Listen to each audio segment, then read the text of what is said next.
Hello guys, कैसे हो आप सभी। आज फिर हम ऑर्बिट नीट ऑनलाइन क्लासेस में आपका स्वागत करते हैं। आज एक नई यूनिट हम स्टार्ट करने जा रहे हैं क्लास 10+2 की एलो एल्केन्स और एलो एरिन्स। इस यूनिट को स्टार्ट करने से पहले एक छोटी बात मैं आपके सामने रखता हूं कि सपना एक देखोगे मुश्किलें हजार आएंगी, कि सपना एक देखोगे मुश्किलें हजार आएंगी, पर वो मंजर ही बहुत खूबसूरत होगा जब कामयाबी शोर मचाएगी। तो एक सपने के पीछे जब हम भागते हैं तो लाखें मुसीबतें आती हैं, लेकिन जब भी कोई भी इंसान स्ट्रगल करना नहीं छोड़ता, लास्ट में वो अपनी मंजिल तक पहुंच ही जाता है। तो कभी भी अपनी लाइफ में स्ट्रगल करना मत छोड़ना, कंटिन्यू ही करना है, आपको आपकी मंजिल जरूर मिलेगी। इसी के साथ हम अपनी यूनिट स्टार्ट करने जा रहे हैं।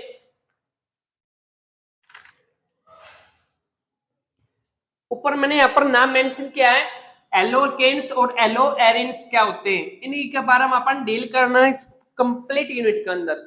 देखो नाम से ही क्लियर होता है, कोई चीज रिटाफिकेशन नहीं करनी होती, उसको समझ करना है, बस उसको पढ़ना हो कह क्या रहा है, ठीक है। क्योंकि नाम में ही बहुत कुछ छिपा हुआ होता है, नाम को एक्सपेंड करके देखो बहुत चीज मिलेंगे, और उसी एक्सपेंड को आपने एग्जाम में लिख कर आना है। ओके, तो चलो हम स्टार्ट करते हैं। देखो एलो का मतलब क्या होता है, एलोजन फैमिली एलिमेंट्स। एलोजन फैमिली एलिमेंट, और ये एलिमेंट हमारे पीरियोडिक टेबल के 17 ग्रुप के एलिमेंट होते हैं, जिसको हमें एक्स के द्वारा रिप्रेजेंट करते हैं। और इसके अंदर कौन कौन से एलिमेंट आते हैं, फ्लोरीन, क्लोरीन, ब्रोमीन, आयोडीन। अरे एक एलिमेंट और होता है एस्टेटिन, बट ये रेडियो एक्टिव एलिमेंट होता है, इसलिए इसका यूज नहीं करेंगे हम इस यूनिट के अंदर। तो ये है एलोजन एलिमेंट्स। एलो का मतलब क्या होता है, एलोजन एलिमेंट, और एल्केन का मतलब क्या होता है, हाइड्रोकार्बन, है ना। एल्केन का मतलब क्या होता है, हाइड्रोकार्बन। ऐसे कंपाउंड जो हाइड्रोजन और कार्बन से मिलकर बने हुए होते हैं, और उनके अंदर क्या होता है, कार्बन कार्बन के बीच में सिंगल बॉन्ड देखने को हमें मिलता है। तो कार्बन और कार्बन के बीच में सिंगल बॉन्ड, ये हमारा एल्केन होता है। एक कार्बन हमारी ऑर्गेनिक केमिस्ट्री में 4 बॉन्ड बनाता है, जहां पर बॉन्ड की कमी रहती है वहां पर हमें हाइड्रोजन लगाकर उसकी वैलेंसी को कंप्लीट करना है इस यूनिट के अंदर। इस चीज के अंदर नहीं, सभी यूनिट के अंदर ऐसे करेंगे हम ऑर्गेनिक केमिस्ट्री में, ध्यान रखना। क्योंकि कार्बन का अंदर वैलेंस इलेक्ट्रॉन 4 होते हैं, आपको पता है कि कार्बन का जो एटॉमिक नंबर होता है, कार्बन का एटॉमिक नंबर कितना होता है, 6। लास्ट में वैलेंस इलेक्ट्रॉन कितने होते हैं इसके, 4। ये 4 वैलेंस इलेक्ट्रॉन है जो कोवेलेंट बॉन्ड बनाते हैं इलेक्ट्रॉन को शेयरिंग करके। जहां पर कार्बन के कंप्लीट बॉन्डिंग नहीं होती है, उतनी हाइड्रोजन लगाकर उसकी वैलेंसी को कंप्लीट करना आपने। देखना मैं बनाता हूं एल्केन्स, कितने कार्बन की चेन ले लो। वैसे हमारे पास डार्क फार्मूला भी एल्केन बनाने का, वो है CnH2n+2, और n की वैल्यू इस फार्मूला में 1 से स्टार्ट करनी है आपने। n की वैल्यू कहां से लेनी है, 1 2 3 4 अप टू कितने ले सकते हो। जब आपने n की वैल्यू यहां पर 1 रखी तो पहला कंपाउंड CH4 बनता है, यो एल्केन होता है, सबसे छोटा एल्केन होता है। दूसरा फार्मूला C2H6, ये दूसरा एल्केन होता है ना। ये एल्केन बनते चले जाओगे, या फिर डार्क आप बना सकते हो, कितनी बड़ी कार्बन की चेन ले लो, कितने भी ले लो आप, और हाइड्रोजन लगाकर उसकी वैलेंसी कंप्लीट कर दो। कार्बन एक बॉन्ड बना चुका है कार्बन के साथ, तो 3 बॉन्ड जो है वो हाइड्रोजन लगाकर इसके कंप्लीट करने होते हैं। पर इसके पास 2 हाइड्रोजन आने हैं, इसके पास भी 2 हाइड्रोजन आने हैं, और इसके पास भी क्या होते हैं, 3 हाइड्रोजन आने हैं। इस फार्मूला को बनाकर लिख सकते हैं। एक कार्बन के पास 3 हाइड्रोजन है तो इसको क्या लिखा जा सकता है, CHA3। इसके पास 2 हाइड्रोजन, कार्बन कार्बन के बीच की बॉन्डिंग शो कर दो। इसके पास 2 हाइड्रोजन है तो इसको CH2 लिख दिया, अगले के पास भी 2 है तो इसको भी CH2 लिख दिया, अगले के पास 3 है तो इसको CH3 लिख दिया गया है। ओके, ये हमारे एल्केन होते हैं, और इन एल्केन में हाइड्रोजन को निकालना है, और उसकी जगह पर आपने एलोजन को चिपकाना है और उसके द्वारा बनने वाला कंपाउंड एलो एल्केन कहलाता है हमारा।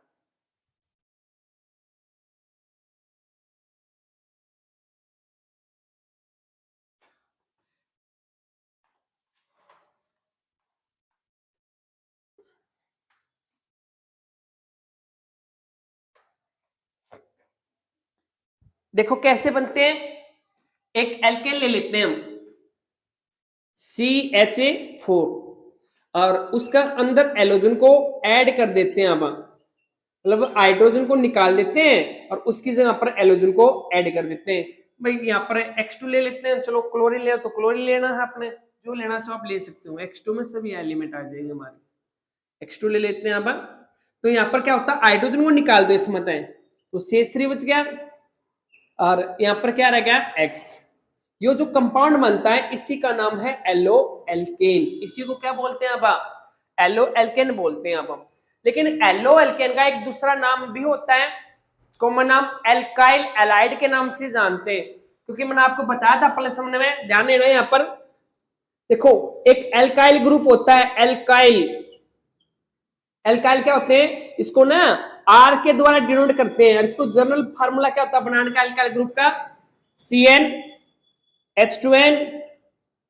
+1 और n की वैल्यू 1 से ही स्टार्ट करनी है। n इज इक्वल टू 1 2 3 जो अप टू लेना चाहो आप ले सकते हो। आप एक रखा तो CH3 बनता है, दो रखोगे आप तो क्या बनता है, C2H5 बनता है। या फिर ऐसे बोल लो डायरेक्ट, पूरा एक एल्केन बनाओ, उसमें से एक हाइड्रोजन कम कर दो, जो बचता हुआ ग्रुप होता है, जो बचा हुआ ग्रुप होता है वही, उसी को हम क्या बोलते हैं, एल्काइल बोलते हैं। क्या बोलते हैं, एल्काइल। और एल्काइल को हम आर लिखते हैं, तो इसी फार्मूला के अंदर CH3 को आर लिख सकता हूं मैं और यहाँ पर हाइड्रोजन कंबाइन किया जा सकता है। ये बनाने हैं, तो ये था नॉर्मल थोड़ा बेसिक। अब हम स्टार्टिंग करेंगे, हमारे एल्केन्स क्या होते हैं, उसका यूज कहां पर करते हैं, इनको बनाया कैसे जाता है, इनकी क्लासिफिकेशन क्या होती है, ठीक है, इसके बारे में डील करते हैं। एक बार नोट करो इन बातों को।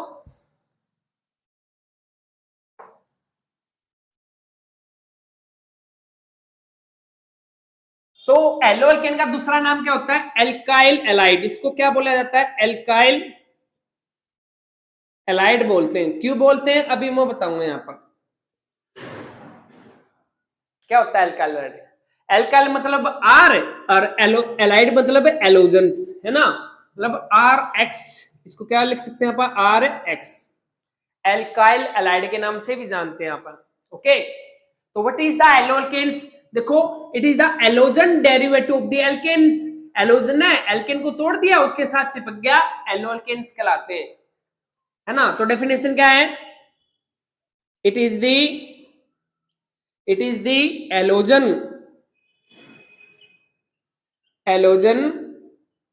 Derivative of alkane are called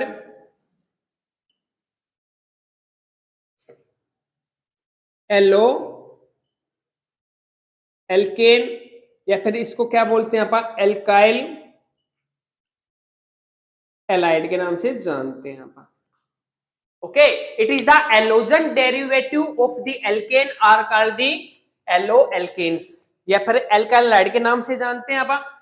but जो यो एल्काइल ग्रुप है ना, यो एलिफेटिक होना चाहिए आपका। एलिफेटिक मतलब कार्बन की जो संख्या होती है स्टेट में लगी होनी चाहिए हमारी।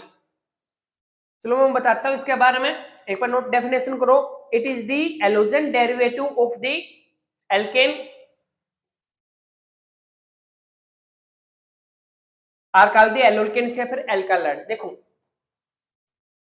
जनरली लिखते हैं अपन, मान ली CH4 है मेरे पास, CH4 को क्या लिख सकता हूं मैं, CH3 और H लिखा जा सकता है। मैंने क्या था, CH3 ग्रुप एल्काइल ग्रुप होता है हमारा, और एल्काइल ग्रुप को किसके द्वारा दिखाते हैं आप, R के द्वारा। तो इस फार्मूले को ऐसे नहीं लिख सकता मैं, जनरली कहते हैं कि R और H, है ना, और इसमें क्या करना अपन है, इसमें हाइड्रोजन को निकालना है और उसकी जगह पर एलोजन को आपने ऐड करना है। तो क्या बनेगा हमारे पास, R और H, एक्स, आर और ए एक्स, आर और एक्स बन जाता है। तो यहां से भी हम डेफिनेशन निकाल सकते हैं एल्केन की, replacement of the hydrogen and addition of the halogen from the alkane are called the alkanes. मतलब हाइड्रोजन निकाल के एल्केन में तो उसकी जगह पर एलोजन को ऐड करना, एल्केन ही कहलाते हैं सारे के सारे। उसके जनरल फार्मूला ये बना दिया हमने, replacement of the hydrogen and addition of the halogens from the alkanes is called the yellow alkanes, या फिर एल्काइल के नाम से इसको जानते हैं आप। Okay,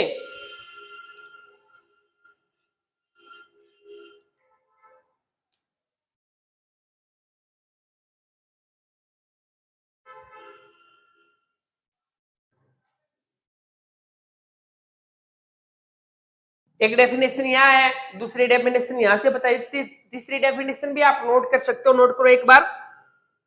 the organo halogen compound in which halogen atom is present in an aliphatic chain are called the yellow alkanes. मतलब ये ऐसे ऑर्गो एलोजन कंपाउंड होते हैं जिसका अंदर एलोजन एटम प्रेजेंट होते हैं और एलिफेटिक चेन में प्रेजेंट होने चाहिए। एलिफेटिक होते कार्बन की स्टेट चेन का अंदर कोई एलोजन एटम जुड़ा हुआ होना चाहिए, वो एलो एल्केन ही कहलाते हैं। दूसरा नाम एल्काइल हैलाइड के नाम से इसको हम जानते हैं। तो नोट करो इस बात को।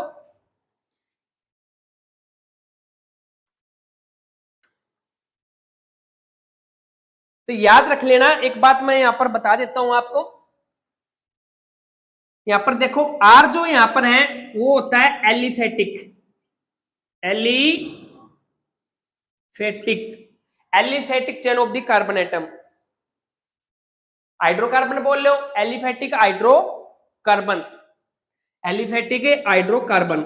और एक्स क्या होता है यहाँ पर एलोजन, यहाँ पर क्या होता है एलोजन। और एलोजन की जगह क्या रखना है आपको पता है, फ्लोरीन, क्लोरीन, ब्रोमीन, आयोडीन जो रखना है वो रख सकते हो, एल्केन बना देंगे। एग्जांपल देखो के से आर की जगह CH3 लिख लो। यहाँ पर देखो, यहाँ पर पहला एल्केन यहाँ पर बता देता हूं मैं एग्जांपल के लिए, RF बाई, दूसरा RaCl, तीसरा RaBr, चौथा R और I। ये एल्केन्स होते हैं। बट जो RF है ना वो बहुत रेयर मिलता है हमें, ठीक है, मिलता है, कब बनाना पड़ता है, रेयर बनाता है, क्योंकि वो एक्सप्लोजिव नेचर ज्यादा दिखाता है हमारा फ्लोरीन्स। ठीक है, इसके बारे में मैं आगे प्रिपरेशन करवाएंगे। एक स्वार्ट्ज रिएक्शन, एक फिंकेस्टीशियन रिएक्शन, दो ऐसी नेमिक रिएक्शन जहां पर फ्लोरीन के डेरिवेटिव कंपाउंड हम प्रिपेयर करते हैं ना। तो आपने फ्लोरीन छोड़कर बाकी एलोजन कंपाउंड्स ही लगे मिलते हैं एलिफेटिक चेन का अंदर। तो एक बार इसको नोट करना।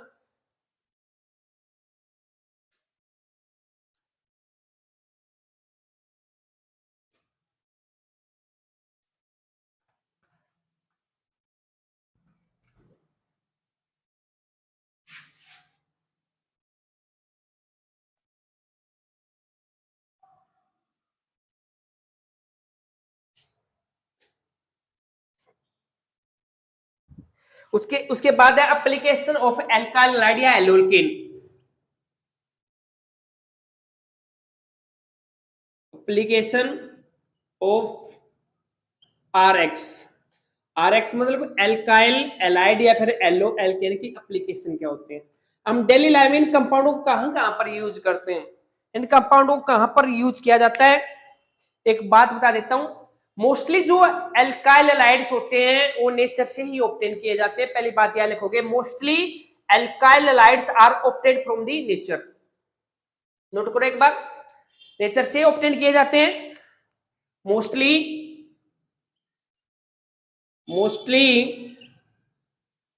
एल्काइल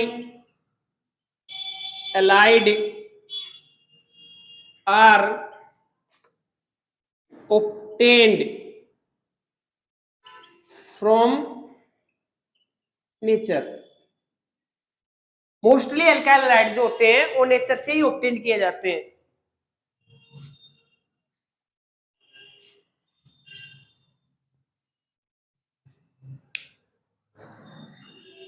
या फिर ऐसे लिख सकते हो, नोट करो कैसे लिखना है आपने, many halogen containing organic compounds occur in the nature and some of these are clinical useful. Mostly जो एल्काइल हैलाइड्स होते हैं वो नेचर के अंदर ही एग्जिस्ट करते हैं हमारे, और उसका क्लिनिकल काफी यूज भी करते हैं। उसका यूज कहाँ है, तो पहला यूज किसका रूप में करते हैं मैं बता देता हूं यहाँ पर। पहला एज ए गुड सोलवेंट, यो एक नॉन पोलर सोलवेंट का रूप में भी यूज किया जाता है, मतलब एक अच्छा सोलवेंट होता है,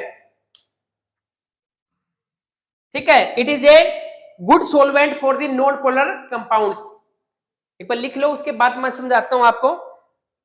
it is a used as a solvent for non polar compounds. Non polar compounds के लिए ये बहुत अच्छा सोलवेंट का रूप में यूज किया जाता है। दूसरा क्लोरोक्विन, एक मिनट जब तक, chloroquine chlorine,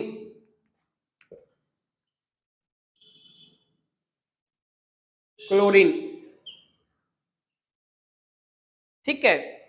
chlorine containing antibiotic, chlorine containing antibiotic, एक एंटीबायोटिक ड्रग्स होती है जिसके अंदर क्लोरीन होती है, जिसको हम क्लोरोफेनिकोल के नाम से जानते हैं, क्लोरोफेनिकोल्स, ठीक है। काफी एंटीबायोटिक्स होती है, मतलब बैक्टीरिया वगैरह ने उनको जो छोटे छोटे माइक्रो ऑर्गेनिजम्स होते हैं बनाई उन्हीं से जाती है, और उन्हीं को किल करने के लिए इसका यूज किया जाता है। एंटीबायोटिक्स होती है, तो नोट करो, आपने लिखना कैसे है, chlorine containing antibiotic क्लोरोफेनिकोल,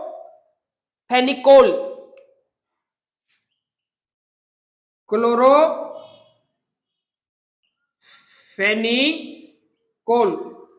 chloramphenicols produced by soil microorganism is very effective for treatment of the thyroid fever। Thyroid fever, जिसका थायराइड फीवर हो जाता है ना, उसके लिए क्लोरोफेनिकोल दी जाती है। एक टेबलेट का नाम है क्लोरोफेनिकोल, जिसके अंदर क्लोरीन होते हैं, और एंटीबायोटिक्स के रूप में इसका यूज किया जाता है। छोटे छोटे micro organism, soil micro organism से इसको प्रिपेयर किया जाता है, और उन्हीं को किल करने के लिए इसका यूज भी किया जाता है। काफी इंपोर्टेंट है।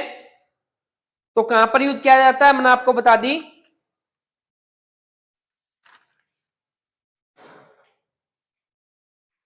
उसके बाद नेक्स्ट एप्लीकेशन है, हमारी बॉडी के अंदर क्या होता है, हाइड्रोजन, कुछ हार्मोन्स होते हैं जो हाइड्रोजन को रिलीज करते हैं, है ना। अरे मतलब हमारी बॉडी का अंदर कुछ हार्मोन है जो आयोडीन को रिलीज करते हैं, और अपनी बॉडी के अंदर आयोडीन की कमी हो जाए तो ग्वाइटर डिजीज हो जाता है, जिसे आप घेंगा रोग बोलते हैं हिंदी में। यहाँ पर सूजन हो जाती है गले के अंदर उसकी कमी होने की वजह से, है ना। तो उसके अंदर भी क्या होते हैं, एलोजन ही होते हैं। तो एक बार नोट करो, our body produce iodine containing hormone, जिस हार्मोन का नाम क्या हो, थायरोक्सिन हार्मोन होता है हमारा, थायरोक्सिन हार्मोन होता है। यदि इसकी कमी हो जाए ना, थायरोक्सिन हार्मोन की कमी हो जाए तो ग्वाइटर डिजीज होता है हमारा। The deficiency of the cause of a disease called the goitre, एक ग्वाइटर डिजीज होती है। आप, मैंने आपको बताया हमारी बॉडी का अंदर हमारे क्या होते हैं, हार्मोन्स हैं, मतलब आयोडीन इसको रिलीज करते हैं, ठीक है। आयोडीन होते हैं, मतलब कुछ हार्मोन इसे होते हैं जिसके पास आयोडीन होती है, कुछ हार्मोन इसे होते हैं हमारे पास जिसके पास आयोडीन होती है। यदि एक हार्मोन रिलीज करते हैं जिसका नाम क्या होता है, थायरोक्सिन हार्मोन होता है, इस हार्मोन की कमी हो जाए तो एक डिजीज होती है, डेफिशिएंसी हो जाए अपनी बॉडी के अंदर, एक डिजीज होती है जिसका नाम है गोइटर, एक गोइटर डिजीज होती है यहाँ, जिसको हम हिंदी में क्या बोलते हैं, घेंगा रोग बोलते हैं। तो इसके लिए एक टेबलेट दी गई है जिसका नाम क्या होता है, थायरोनोम। स्पेलिंग देखो यहां पर, थायरोनोम,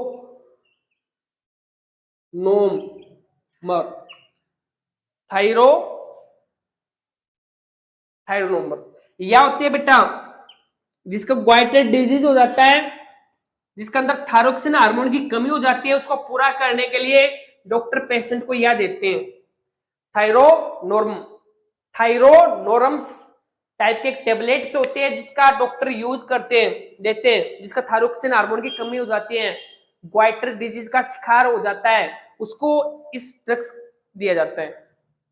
नोट करो इसको।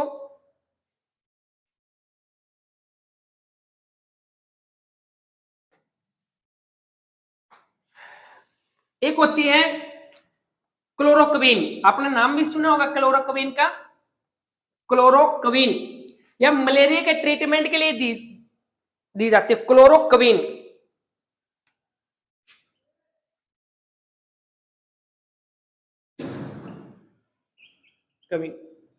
क्लोरोक्विन क्या होती है? ऐसी ड्रग्स होती है जिसका मलेरिया होता है ना, मलेरिया हो जाता है, उसके ट्रीटमेंट के लिए इसको दिया जाता है क्लोरोक्विन।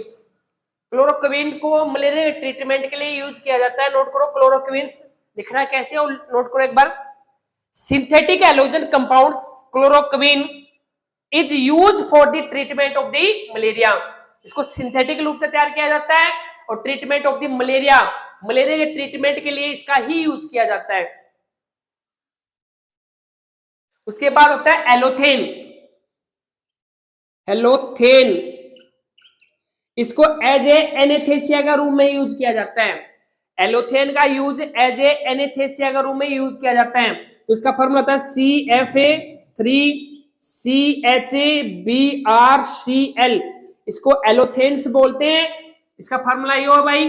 और एलोथेन्स का यूज कहां पर किया जाता है? एज ए एनेस्थेसिया, एनेस्थेसिया का रूप में यूज किया जाता है ड्यूरिंग द सर्जरी। जब भी डॉक्टर सर्जरी करते हैं वहां पर एलोथेन्स का इंजेक्शन दिया जाता है, जिसका फॉर्मूला कहता है CF3CHBr और Cl। ओके, एक क्लोरोफॉर्म होता है, एक क्लोरोफॉर्म होता है, यहां पर लिख देता हूं क्लोरोफॉर्म। क्लोरोफॉर्म जिसका फॉर्मूला कहता है CHClA3। पहले डॉक्टर इसका एनेस्थेसिया के रूप में ही यूज किया करते थे, लेकिन आज एज ए सॉल्वेंट यूज करते हैं हमें क्लोरोफॉर्म का। पहले डॉक्टर किसके लिए यूज करते थे इसको? क्लोरोफॉर्म को एज ए एनेस्थेसिया। लेकिन इसके बहुत ज्यादा साइड इफेक्ट्स देखने को मिले थे अपन ने, इसलिए इसको नेग्लेक्ट करके उसकी जगह पर हम एलोथेन्स यूज करते हैं इथर के अंदर डाल के। ऐसे नहीं भी प्योर करते, इसको इथर के अंदर मिक्स किया जाता है तब यूज किया जाता है इसको। जो क्लोरोफॉर्म एज ए सॉल्वेंट्स के रूप में यूज किया जाता है। तो नोट करो, halothane is used as an anaesthetics during the surgery. Anaesthetics के रूप में इसका यूज किया जाता है जब सर्जरी करते हैं। नेक्स्ट है chloroform, it is used as a solvent. एक सोलवेंट के रूप में हम क्लोरोफॉर्म का यूज करते हैं।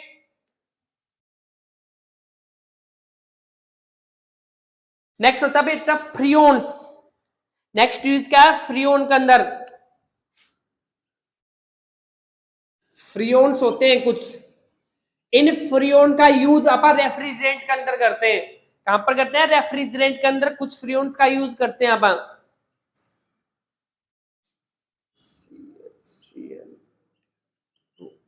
जिसका फार्मूला क्या होता है? CHClF2। इसको फ्रियोन्स बोलते हैं, रेफ्रिजरेंट में इसका यूज किया जाता है। तो आप लिख सकते हो फ्रियोन्स 22 होता है जिसका यूज करते हैं अपन, फ्रियोन्स 22।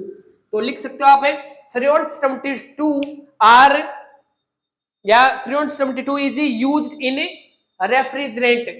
इसको रेफ्रिजरेंट फ्रीज में यूज करते हैं। जो कूलिंग करता है ना वो फ्रियोन्स होते हैं उसके अंदर, जो उसके अंदर डाले जाते हैं फ्रियोन्स होते हैं हमारे पास। एक होता है काफी बेस्ट है CCl3CHA3 111 ट्राइक्लोरोइथेन। इसको एज ए क्लीनिंग फ्लूइड का रूप में यूज करते हैं। देखा होगा ना, मतलब सोप की दुकान होती है, जो फोना की दुकान होती है, उसको ऊपर एक क्लीनिंग रखते हुए फोन को साफ करने के लिए, लैपटॉप को साफ करने के लिए, वो जो क्लीनिक फ्लूइड होता है ना वो यही होता है। ठीक है, 111 ट्राइक्लोरोइथेन्स, इसको एज ए क्लिनिक फ्लूइड्स के रूप में यूज करते हैं। तो आप लिखोगे कैसे इस बात को? लिखो 111 trichloroethane is used as a cleaning fluids. Cleaning fluids के रूप में इसका यूज करते हैं। एक होता है vinyl chloride. Vinyl chloride, vinyl chloride, vinyl chloride C double bond C, यहां पर H, यहां पर भी H, यहाँ पर एक क्लोरीन और यहाँ पर क्या होता है H, इसको बोलते हैं विनाइल क्लोराइड्स। क्या बोलते हैं नापा? Vinyl chlorides. इसका भी यूज करते हैं। एलोजन देखो ना, है ना, इसके अंदर कार्बन के साथ एलोजन जुड़ा हुआ होता है। एक होता है टेफ्लॉन, पॉलीमर के अंदर पढ़ेंगे इन बातों को। Teflon, Teflon, CF2 double bond CF2 टेफ्लॉन्स, इसका काफी यूज करते हैं आप। टेफ्लॉन मतलब जो कपड़े, जो आग ना पकड़ते हैं उनके कपड़े बनाने के लिए, और मतलब इसके बर्तन बनाने खातिर भी यूज करते हैं आप। टेफ्लॉन का काफी यूज होता है पॉलीमर के अंदर। इसकी पूरी डिटेल के साथ एक्सप्लेनेशन देंगे हम, ठीक है, इसको नोट करो। ये थे कुछ यूज एप्लीकेशन थे हमारे पास कि एल्काइल हैलाइड को हम कहां कहां से ऑब्टेन करते हैं, नेचर से ऑब्टेन करते हैं मोस्टली तो इनको, और इसका डेली लाइफ में एप्लीकेशन पार्ट क्या है, ठीक है। उसके बाद है नेक्स्ट टॉपिक है classification of the alkyl halides.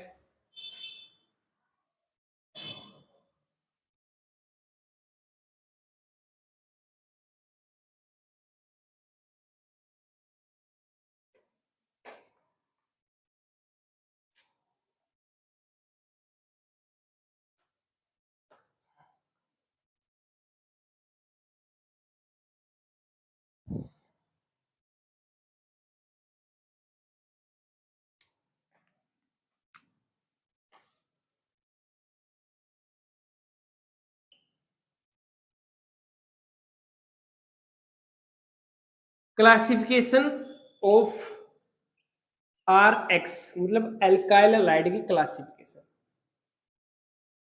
इसको दो पार्ट में डिवाइड कर रखे हैं। एक है नंबर ऑफ हेलोजन एटम के बेस के ऊपर, नंबर ऑफ हेलोजन में कितने हेलोजन एटम उसके साथ चिपकाए गए उनके भी आप है। और दूसरी जो मैं क्लासिफिकेशन डिवाइड करता हूं वो करता हूं उनको आयोडाइजेशन के भी आप है, आयोडाइजेशन के भी आप है।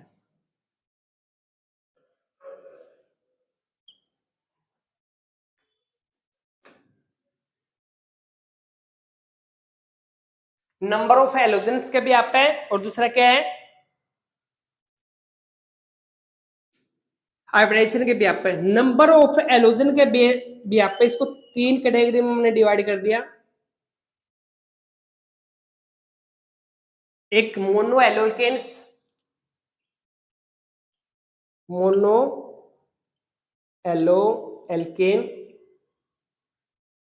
दूसरा बोलते हैं di haloalkane, di halo alkene,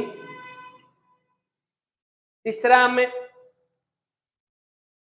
पोली एलोल्केन भी बोल दो या फिर ट्राई एलोल्केन के नाम से भी जानते हैं इसको। पोली एलोल्केन से बोल लो क्योंकि अपन ट्राई ही पढ़ना, अपन ट्राई एलोल्केन बोल देता हूं मैं, ट्राई एलो एल्केन पढ़ना ही वो है। बाकी जो पोली एलो एल्केन की कैटेगरी में रखा जाता है, ऐसी कोई बात नहीं है, ओके। इब जो डाई एलो एल्केन्स होता है इसको मैंने तीन पार्ट में क्लासिफाइड किया है, नोट करना है यहाँ पर।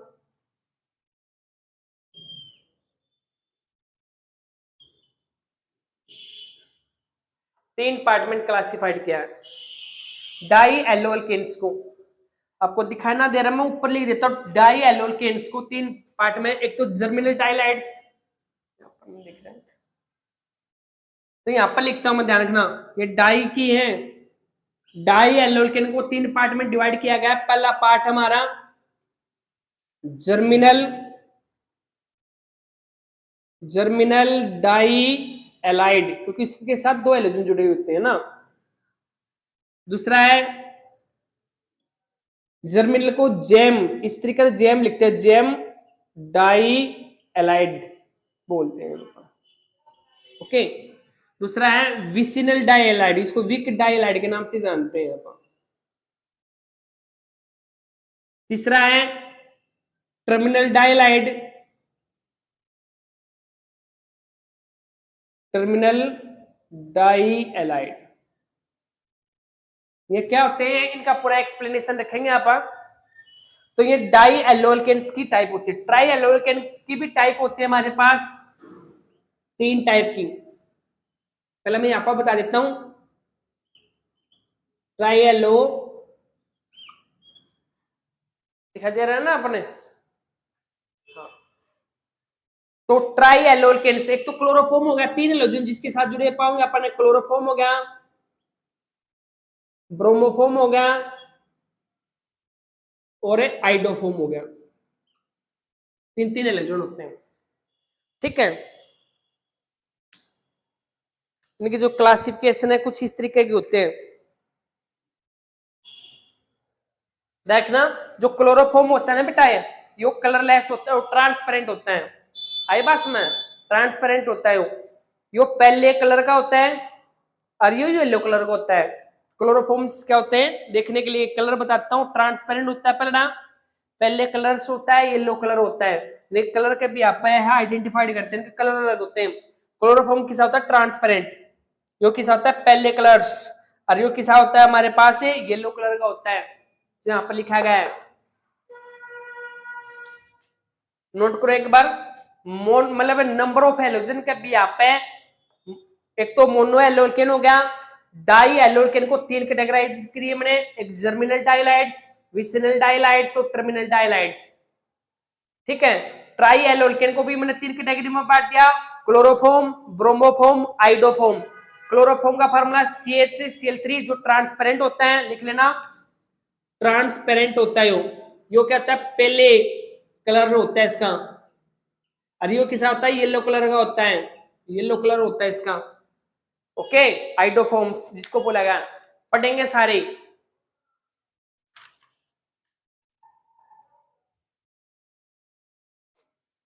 ये मैं बताता हूं आयोडाइजेशन का भी आप टाइप। ये तो थी हमारी नंबर ऑफ हाइड्रोजन के भी आप हैं। अब नेक्स्ट जो क्लासिफिकेशन है वो आयोडाइजेशन के भी आप है, पर नोट कर लेना, उसके बाद सभी का एक एक करके एक्सप्लेनेशन देंगे आपको।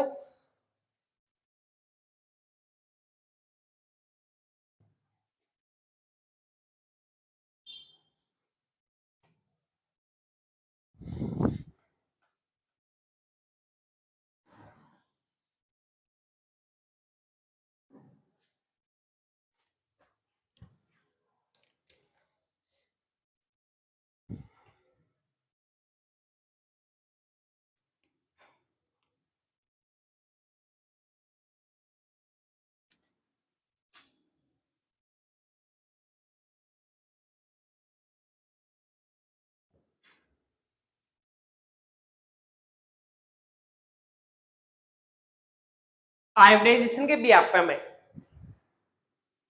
तो 2 तरीके के आयोडाइजेशन देखने को मिलते हैं आपके एनसीईआरटी में। वैसे रेफरेंस बुक में 3 दी गई है, लेकिन एनसीईआरटी के अकॉर्डिंग अपन डील करना है। एक तो दी गई है sp3 के भी आप हैं, और दूसरा दिया गया है sp2।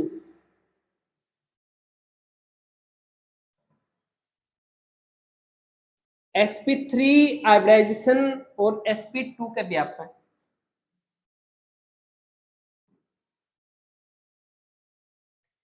sp3 को 3 पार्ट में क्लासिफाइड किया गया है।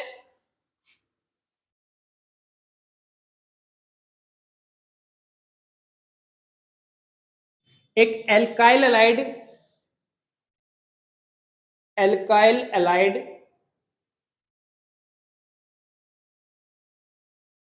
ठीक है, एल्काइल एलाइड।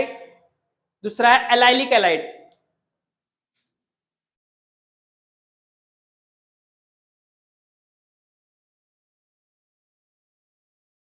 Allylic allied. तीसरा होता है हमारा बेंजाइलिक एलाइड,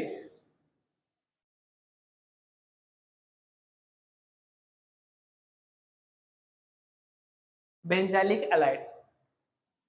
तो sp3 की 3 कैटेगरी डिवाइड किया गया, एक तो एलाइलिक एलाइड्स, दूसरा है sorry alkyl halide, alkyl halides, allylic halides और बेंजाइलिक एलाइड। एल्काइल एलाइड्स 3 तरीके की बताई गई है, नहीं एल्काइल एलाइड के तो रहने दो आप। एल्काइल जो एलाइड्स होते हैं इसकी 3 कैटेगरी बनाई गई भाई, इसकी 3 पार्ट में डिवाइड किया गया है। नोट करना, इसके 3 इंपोर्टेंट पार्ट है भाई। एक तो थे primary alkyl allied, primary alkyl allied, जिसको हम क्या बोलते हैं, फर्स्ट डिग्री अल्काइल एलाइड के नाम से भी जानते हैं। बताएंगे डिग्री कैसे पता कर की जा सकती है। और इसके बाद सेकेंडरी, सेकेंडरी एल्काइल एलाइड, इसको सेकंड डिग्री अल्काइल एलाइड बोलते हैं अपन। और थर्ड हमारा ट्रसरी, ट्रसरी एल्काइल एलाइड, इसको थर्ड डिग्री अल्काइल एलाइड के नाम से भी जानते हैं अपन। तो तीन है ये, नोट करो एक बार। एल्काइल एलाइड को तीन कैटेगरी में डिवाइड किया गया है, primary alkyl allied, secondary alkyl allied और ट्रसरी अल्काइल एलाइड्स।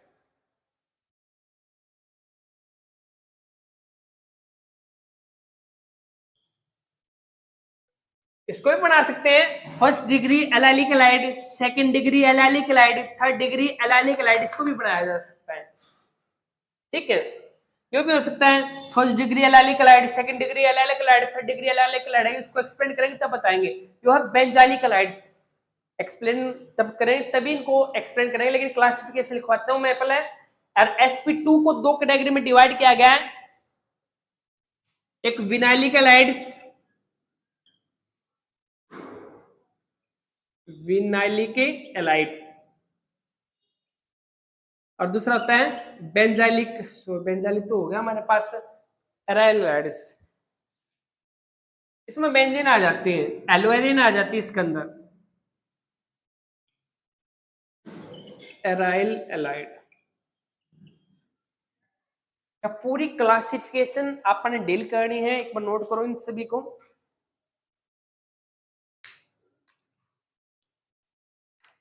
बारीक का बारीक कहते इन चीजों को एक्सप्लेन करेंगे क्या होता है।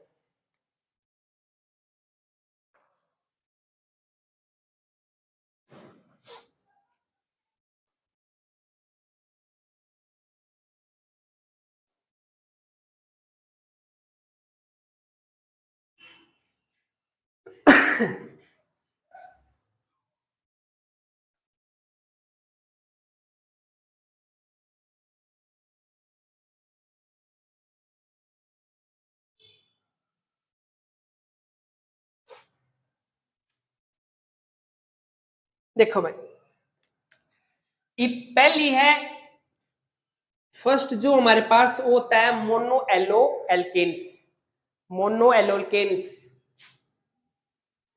Mono halo alkane. नाम तक क्लियर है, मोनो का मतलब क्या होता है, एक, जिस एक ऐसा एल्केन जिसके पास एक ही एलोजन कंबाइन होता है, उसको क्या बोलते हैं, मोनो एलोकेन्स। तो CH3X आ गया और आप आगे वैल्यू टेक सकते हो। मतलब ऐसे एलोजन एटम्स जिसके पास एक ही एलोजन, मतलब सॉरी, ऐसे एल्केन जिसके पास एक ही एलोजन जुड़ा हुआ होता है, उसको मोनो एलो एल्केन के नाम से जानते हैं अपन। डाई एलोकेन्स, जिसके साथ दो एलोजन जुड़ जाए, डाई एलो एल्केन। डाई एलोकेन में क्या होते हैं, दो एलोजन कंबाइन होते हैं, और दो एलोकेन्स अलग अलग कार्बन भी हो सकते हैं। ठीक है, सेम कार्बन पे भी दो एलोजन हो सकते हैं, स्टार्टिंग और लास्ट वाली पे भी दो एलोजन लग सकते हैं। पहला एग्जांपल देख लेना,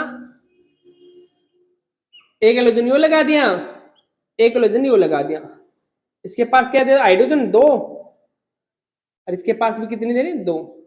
देखो दो एलोजन एटम यहां पर चिपका दिए, है ना, इसको बोलते हैं डाई एलो एल्केन्स।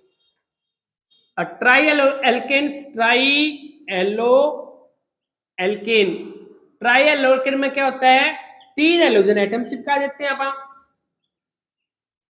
एक ही कार्बन भी हो सकते हो, अलग अलग कार्बन भी हो सकते हो आप, उसके भी आप अलग अलग कैटेगरी में डिवाइड कर देंगे, ऐसी कोई बात नहीं है। ठीक है, ओके, अब एग्जांपल देता हूं मैं पहले, देखो ट्राई एल्केन्स के एग्जांपल लेता हूं, उसके बाद डाई के करवाते हैं, या पहले डाई के करोगे, डाई के कर लेते हैं हम। देखो डाई एल्केन्स क्या होते हैं, ऐसे एल्केन जिसके पास दो एलोजन जुड़े हुए होते हैं, उसको हम डाई एल्केन के नाम से जानते हैं। इसको तीन कैटेगराइज में डिवाइड कराया था हमने, एक जर्मिनल, दूसरा विसिनल,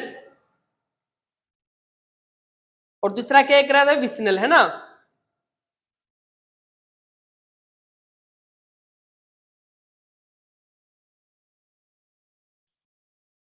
देखो एक बारीक बारीक तरह समझाते हैं डाई एल्केन्स। एक तो है geminal dihalides, gem di halide, 3 type की बताई थी मैंने आपको। पहला जर्म लिख लेना, इसको एल्काइलिडीन भी बोलते हैं, उसका दूसरा नाम क्या होता है? एल्काइलिडीन। जर्मिनल डाइलाइड का दूसरा नाम क्या होता है? एल्काइलिडीन। ध्यान रखना, एल्काइलिडीन। जर्मिनल डाइलाइड का दूसरा नाम होता है एल्काइलिडीन। एल्काइलिडीन के नाम से जानते हैं, या फिर 1,1 डाई एलाइड के नाम से भी जानते हैं इसको। एक और मेरा अकॉर्डिंग बना सकते हैं, 1,1 डाई एलाइड के नाम से भी जानते हैं। देखो क्या होता है, अब तो पता चल गया होगा, एक ही कार्बन पर 2 सेम टाइप के हेलोजन एटम जुड़ रहे होने हैं तो उसको बोलते हैं जर्मिनल डाइलाइड। एक ही कार्बन होनी चाहिए, दोनों सेम टाइप के हेलोजन एटम होनी चाहिए। या कार्बन है, इसी के साथ 2 सेम टाइप के हेलोजन एटम। कार्बन और कितने भी हो सकते हैं आपके पास, हाइड्रोजन लगाकर वैलेंसी कंप्लीट करनी होती है, उसके बाद तो आपने खुद देख सकते हो। एक ही कार्बन पर 2 सेम टाइप के हेलोजन एटम यदि जुड़ जाए तो ऐसे कंपाउंड को बोला जाता है जर्मिनल डाइएलाइड, या फिर एल्काइलिन डाइलाइड, या फिर 1,1 डाइएलाइड। देख लो आप, 1 के ऊपर 2 है ना, 1,1 डाइएलाइड, 2 हेलोजन जुड़े हुए होते हैं हमारे पास। ठीक है, तो इसको क्या बोलते हैं? जर्मिनल डाइलाइड। किसको बोला जाता है बेटा? एक ही कार्बन पर 2 सेम टाइप के हेलोजन एटम होने चाहिए, उसको बोला जाता है जर्मिनल डाइलाइड के नाम से इसको जानते हैं आप। एक बार डेफिनेशन नोट करो एक बार, जर्मिनल डाइलाइड की, 2 same type of halogen atom would be on the same carbon, would be on the same carbon। Example मैंने आपको दे दिए। नेक्स्ट रखो, और भी हो सकते हैं कि साइक्लिक फॉर्म में भी देखने को मिल सकता है अपने। मान ले यहां पर दे दें अपन साइक्लिक फॉर्म,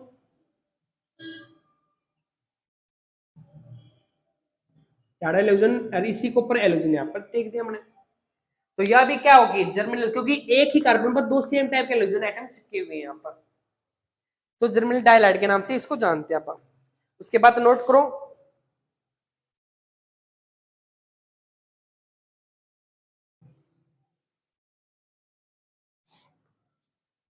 दूसरा डाई एलोकेन्स की दूसरी टाइप क्या होती है? विसिनल डाइलाइड्स। देखो क्या होते हैं विसिनल डाइलाइड? वीके डाइएलाइड, 1,2 कार्बन पे, 1,2 कार्बन पे 2 सेम टाइप के एलोजन एटम आ रहे हो। ये 1,1 कार्बन पे था, जर्मिनल होता है 1,1 कार्बन पे, और विसिनल होता है 1,2 कार्बन पे। 2 सेम टाइप के एलोजन एटम यदि चिपक जाए, लगा दिए जाए, तो उसको क्या बोलते हैं आप? विसिनल डाइएलाइड या विसिनल डाइलाइड। 1,2 कार्बन के ऊपर देखो एग्जांपल, कार्बन कोई बात नहीं, कितनी बड़ी चेन ले लो आप कार्बन की, आपका कोडिंग। एडजेसेंट कार्बन पर 2 सेम टाइप के हेलोजन, याद है एक हेलोजन यहाँ पर एडजेसेंट वाला, तो उसकी पड़ोसी वाली कार्बन पर 2 सेम टाइप के हेलोजन। हेलोजन सेम टाइप के ही होने चाहिए, अलग नहीं होना चाहिए। अलग हो गया फिर इनको कैटेगराइज नहीं करेंगे हम, ध्यान रखना इस बात का। तो विसिनल डाइलाइड या विक डाइलाइड या 1,2 डाइएलाइड के नाम से जानते हैं। एक बार डेफिनेशन नोट करो इसकी, when 2 same type of halogen atom would be on adjacent carbon, adjacent carbon के ऊपर लगे हुए हैं 2 सेम टाइप के हेलोजन एटम्स, उसको विक डाइलाइड बोलते हैं। लास्ट हमारा टर्मिनल डाइलाइड्स, टर्मिनल डाइएलाइड। 1,3 देखो, 1,3 1,4 1,5 कितने 1,2 हो सकता है, मतलब टर्मिनल पे फर्स्ट और लास्ट कार्बन पे, पहले तो फर्स्ट कार्बन पे और लास्ट कार्बन पे 2 सेम टाइप के हेलोजन एटम कंबाइन हो रहे हो। 1,3 1,4 1,5 जो भी है देख लो, कार्बन एटम ले लिया मैंने, कितने भी ले सकूं मैं, मेरी मर्जी है। यहाँ पर एक हेलोजन जोड़ दिया, लास्ट वाली कार्बन पे एक हेलोजन जाना चाहिए। तो 1 2 3 4 1,4 थे टर्मिनल डाइलाइड्स, ठीक है। 1,3 भी टर्मिनल डाइलाइड और 1,2 विसिनल डाइलाइड्स। और एक ही कार्बन में 2 सेम टाइप के हेलोजन एटम, जर्मिनल डाइलाइड्स।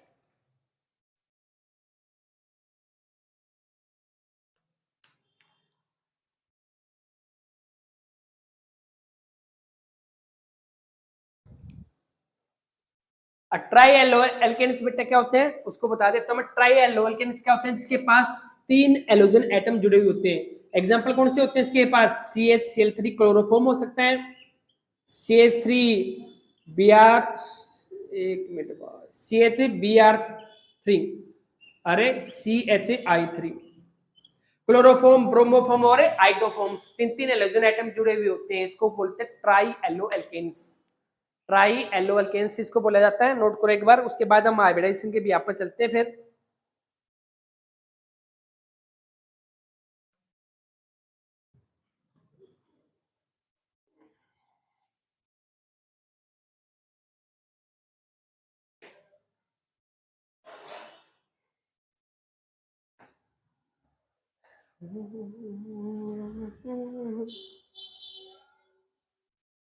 ए भाई, कुछ बच्चे बोलते हैं कि सर आप डस्टर यूज नहीं करते, आप कपड़ा यूज क्यों करते हो?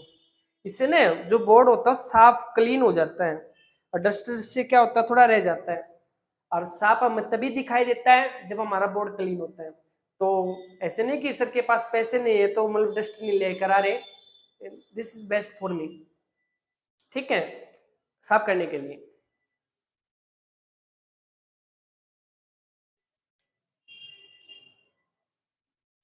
उसके बाद देखो आयोडाइजेशन के व्यापक में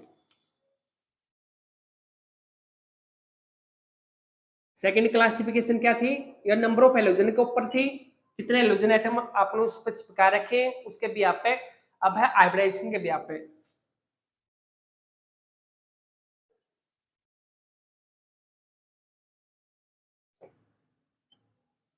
हाइब्रिडाइजेशन के व्यापक ध्यान देना, दो तरीके की बताइए मैंने, पहले हम sp3 ही पढ़ेंगे, और हाइब्रिडाइजेशन कैसे कैलकुलेट की जाती है याद होगा, सिग्मा प्लस ए लोन पेयर इलेक्ट्रॉन्स।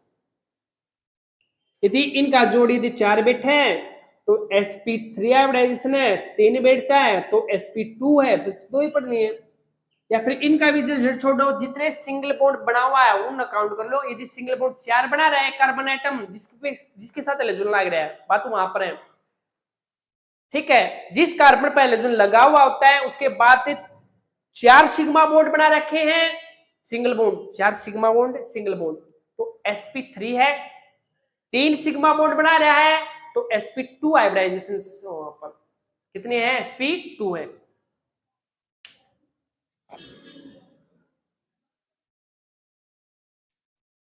तो sp3 का भी आप है ना,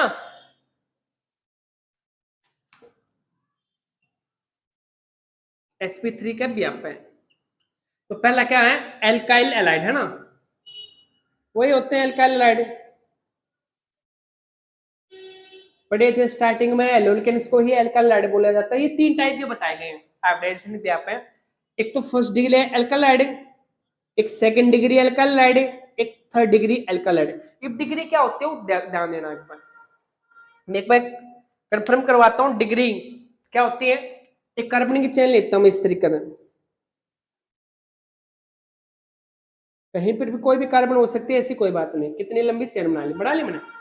ये देखो इस कार्बन के टच में सिर्फ एक ही कार्बन है, तो जिसका टच में जितनी कार्बन हो उसका व्यापक उसको डिग्री का नाम देते हैं आप। तो इसका टच में एक ही कार्बन है तो यह फर्स्ट डिग्री कार्बन है ना। इस कार्बन के टच में 3 कार्बन है, एक तो या होगी, एक या, तो इसको थर्ड डिग्री कार्बन कहेंगे अपन। इस कार्बन के टच में सिर्फ निचली कार्बन है तो इसको फर्स्ट डिग्री कार्बन बोला गया है। इसको भी फर्स्ट डिग्री, ये तो समझ गए होंगे ना आप। इसके टच में 3 कार्बन है, एक या, तो इसको थर्ड डिग्री, इसको सेकंड डिग्री, और उसको क्या बोला गया, फर्स्ट डिग्री। पता चल गया, बस ये चीज आ गई तो ये भी आ गया। तो फर्स्ट डिग्री एल्काइलिक एलाइड किसको बोलते हैं, जिस कार्बन पे एलोजन जोड़ो वह फर्स्ट डिग्री कार्बन होनी चाहिए, उसको बोलते हैं प्राइमरी एल्काइल एलाइड या फिर फर्स्ट डिग्री एल्काइल एलाइड्स। देखो कैसे, एग्जांपल लेता हूं मैं प्राइमरी का, जिस कार्बन पे एलोजन जोड़ो उसको फर्स्ट डिग्री बनाना, मतलब इसके टच में एक कार्बन और लेकर आनी है मैंने, है ना। जिस कार्बन पे एलोजन जोड़ो वह फर्स्ट डिग्री कार्बन होनी चाहिए। हाइड्रोजन लगाकर वैलेंसी पूरी करो, एक हाइड्रोजन ऊपर एक हाइड्रोजन नीचे, और एक यहाँ पर 3 होगी इसके पास, है ना 3। तो इसको बोलते हैं first degree allylic oh sorry first degree alkylic alkyl allied.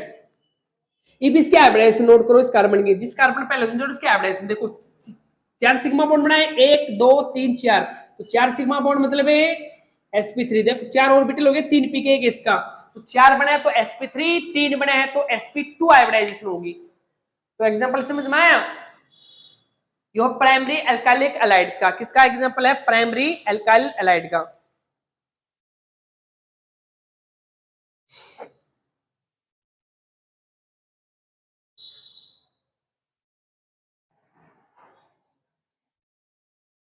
कर लिया नोट? देखो नेक्स्ट, मतलब जिस कार्बन पे एलोजन जुड़ा है वह फर्स्ट डिग्री कार्बन होने, मतलब halogen atom are attached with the first degree carbon, that compounds are called the primary alkyl halides. और नेक्स्ट क्या होगा? सेकंड डिग्री, जिसको हम सेकेंडरी बोलते हैं अपन, इसकी बात की जा रही है। जिस कार्बन पे एलोजन जोड़ो, जिस कार्बन पे एलोजन जोड़ो उसको सेकंड डिग्री बनाना अपने, इस कार्बन के साथ मत दो कार्बन टच कर दो, है ना। और हाइड्रोजन लगा के वैलेंसी पर उसको 3 मिलनी है, इसको भी 3 हाइड्रोजन मिलनी है, इसको 1 हाइड्रोजन मिलनी है। अब भी इसकी हाइब्रिडाइजेशन कितनी रही है? sp3 तो रही है, चारों सिंगल बॉन्ड है ना, लेकिन यहाँ सेकंड डिग्री कार्बन है क्योंकि इसका टच में 2 कार्बन आ गए। ठीक है, थर्ड डिग्री बनानी हो हाइब्रिडाइजेशन sp3 ही रहेगी। थर्ड डिग्री मतलब इसका जिस कार्बन पे एलोजन जोड़ो उसका टच में कितनी कार्बन जोड़नी है? 3, इसको 3 हाइड्रोजन मिलनी है। यार अभी 1 कार्बन होगी तो इसको भी 3 हाइड्रोजन मिलनी है, इसके पास भी क्या होगी? 3 हाइड्रोजन मिलनी है। इसको बोलते हैं थर्ड डिग्री कार्बन है। यहाँ थर्ड डिग्री कार्बन पे एलोजन चिपकाया गया है तो इसको बोलते हैं अपन टर्सरी एल्काइल एलाइड या थर्ड डिग्री एल्काइल एलाइड है। उसके बावजूद इसकी हाइब्रिडाइजेशन अब भी कितनी रही है? sp3 ही रही है। तो प्राइमरी, सेकेंडरी, टर्सरी क्या होती है? यह बात मैंने आपको बता दी है।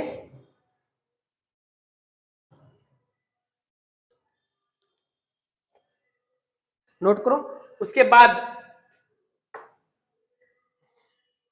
sp3 है ना अपनी, उसके बाद क्या है? Allylic halides, allylic halide. Note करना क्या होता है एलाइलिक एलाइड? आयोडाइजेशन sp3 ही रहेगी।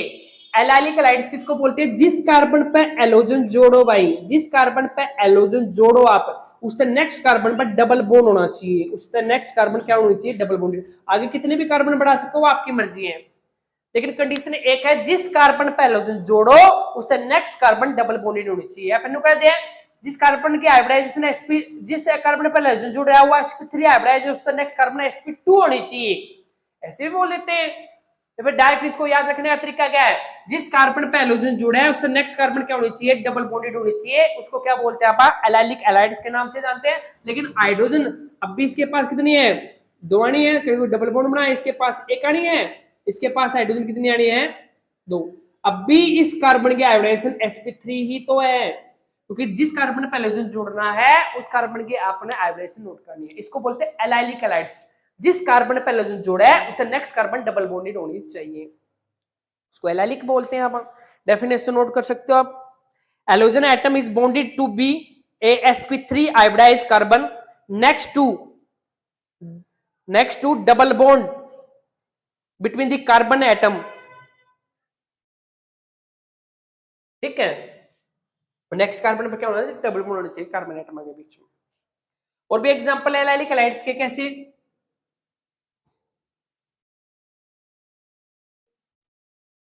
एडेलाइजन जोड़ दिया, इस कार्बन ने इससे नेक्स्ट कार्बन पर क्या होना चाहिए? Double bond. या एलाइलिक एलाइड है, देख लो यहाँ पर एलोजन जोड़ो इससे नेक्स्ट कार्बन पर डबल बॉन्ड है। और भी एग्जांपल है मेरे पास, ये बॉन्ड लाइन स्ट्रक्चर होते हैं।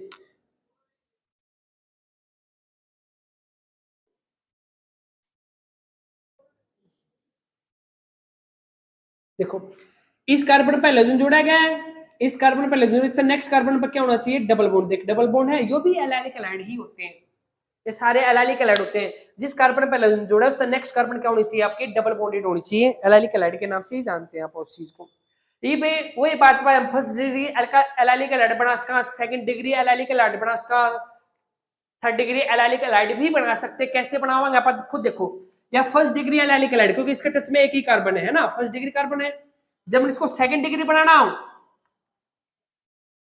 देखो मैं नोट करवा देता हूं, इसकी भी कैटेगरी डिवाइड किया जा सकता है। एलाइलिक एलाइड को 3 कैटेगरी में डिवाइड किया जा सकता है। First degree allylic allied, second degree allylic allied, इसको 3 कैटेगरी में डिवाइड करता हूं मैंने। पहला क्या है? फर्स्ट डिग्री एलाइलिक एलाइड, जिस कार्बन पे एलोजन जोड़ा और फर्स्ट डिग्री होनी चाहिए ना, क्यों? यहाँ पर हाइड्रोजन लगा दो या फर्स्ट डिग्री बन गई आपकी, दो हाइड्रोजन है आपका, फर्स्ट डिग्री होगी ना। जब मैंने सेकंड डिग्री एलाइलिक हैलाइड का एग्जांपल देना तो जिस पे हाइड्रोजन जोड़ो उसको सेकंड डिग्री बनाओ, पहला तो बनाओ, या जोड़ दी इसके ट्रस में एक कार्बन और लगा दी, उसके पास 3 हाइड्रोजन आनी है ना, डबल बॉन्ड, हाइड्रोजन लगा गए, वैलेंसी कंप्लीट कर लो उसकी, देखो सेकंड डिग्री है क्योंकि यहाँ सेकंड डिग्री कार्बन है। थर्ड डिग्री बनानी हो, जिस कार्बन पे हाइड्रोजन जोड़ू उसको थर्ड डिग्री बनाओ, पहला 3, यहाँ पर भी क्या होगी 3, इससे नेक्स्ट कार्बन क्या होनी चाहिए, डबल बॉन्डेड, हाइड्रोजन लगा के वैलेंसी पूरी कर लो आप, थर्ड डिग्री एलाइलिक हैलाइड है। लेकिन हाइब्रिडाइजेशन अब भी कितनी है, sp3 ही है, हाइब्रिडाइजेशन में कोई चेंज नहीं है यहाँ पर।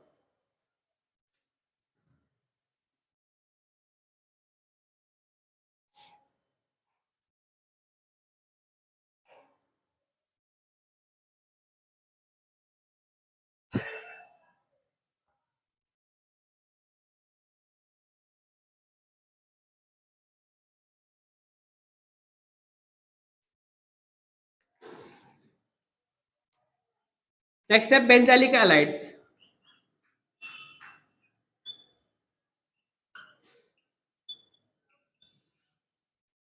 sp3 ही हाइब्रिडाइज्ड है बेंजाइलिक हैलाइड।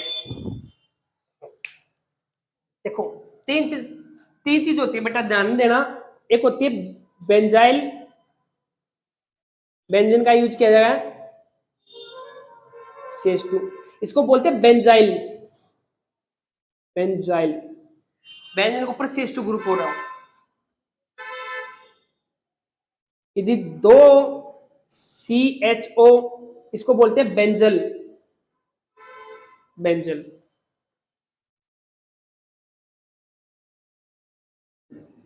C 3 टच में, इसको बोलते हैं बेंजो, इसको बेंजो बोलते हैं। देखो फर्क कितना है, बेंजाइल में 2 हाइड्रोजन है, बेंजल में 1 हाइड्रोजन है, और बेंजो में एक भी हाइड्रोजन नहीं है, ऊपरली कार्बन जो बेंजीन के साथ टच में है ना। तो बेंजाइल की बात करनी अपन है तो, है ना, तो जिस कार्बन पे एलोजन जोड़ो ना वह कार्बन बेंजीन के साथ कनेक्ट होनी चाहिए, उसको क्या बोला गया है, जिस कार्बन पे एलोजन जोड़ो, ए या कार्बन बेंजीन हो गई हमारी, इस कार्बन पर डायरेक्ट आपने एलोजन जोड़ना है, ठीक है। जिस कार्बन पे एलोजन जोड़ो वह किसके साथ कनेक्ट होनी चाहिए, बेंजीन के साथ, उसको बेंजाइलिक हैलाइड बोलते हैं। लेकिन अब भी हाइब्रिडाइजेशन sp3 है इसकी, कैसे, देखो 4 सिंगल बॉन्ड बनाए हुए हैं, 2 हाइड्रोजन के साथ, एक यहाँ पर एक यहाँ पर, तो इसको क्या बोलते हैं, बेंजाइलिक हैलाइड, इसको बोलते हैं, हाइब्रिडाइजेशन sp3 ही रही है। क्लियर हो गया, ठीक है। इफ नेक्स्ट आऊं sp2 वाले की, अरे वाह, देखो डस्टर है मेरे पास है ना, लेकिन मैं यूज नहीं करता, मैंने बता दी है आपको क्यों यूज नहीं करे हमें।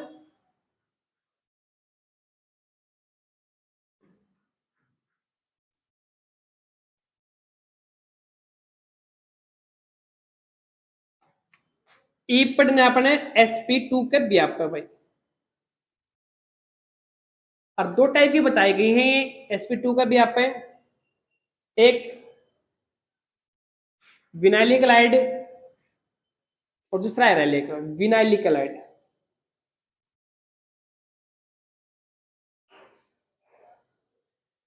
विनाइलिक हैलाइड और दूसरा क्या होता है, एराइल हैलाइड, यो एलो एरिन बोलते हैं इसमें अपन,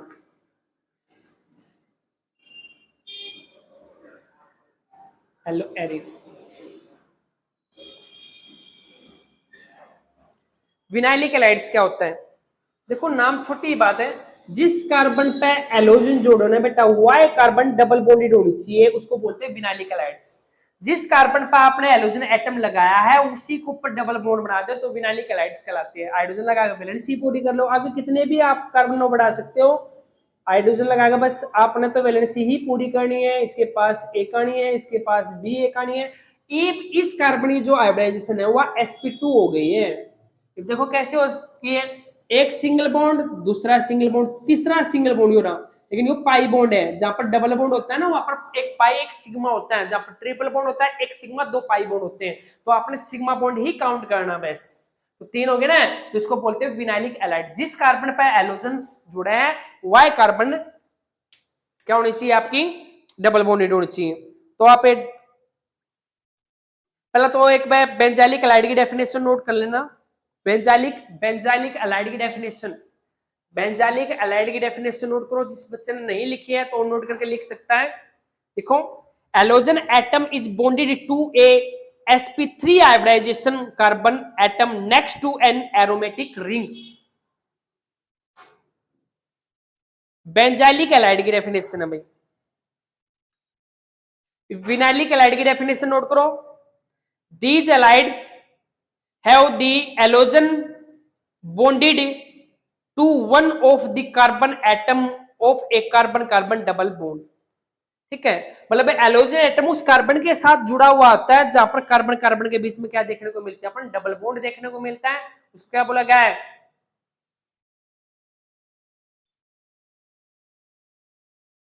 विनाइलिक एलाइड्स। ठीक है, एग्जांपल और भी रिंग के दे सकता हूं मैं विनाइलिक एलाइड के, ऐसी बात नहीं है। एग्जांपल आगे खाना हमारे पास कैसे, ये देखो, ये दे दिया, यार्ड दे दिया हमने एलोजन एटम, यहीं पर डबल बॉन्ड बना दूं मैं। विनाइलिक एलाइड तो है जिस कार्बन पर एलोजन जरूर हुआ है डबल बॉन्डेड होनी चाहिए, है ना। और भी हमारे पास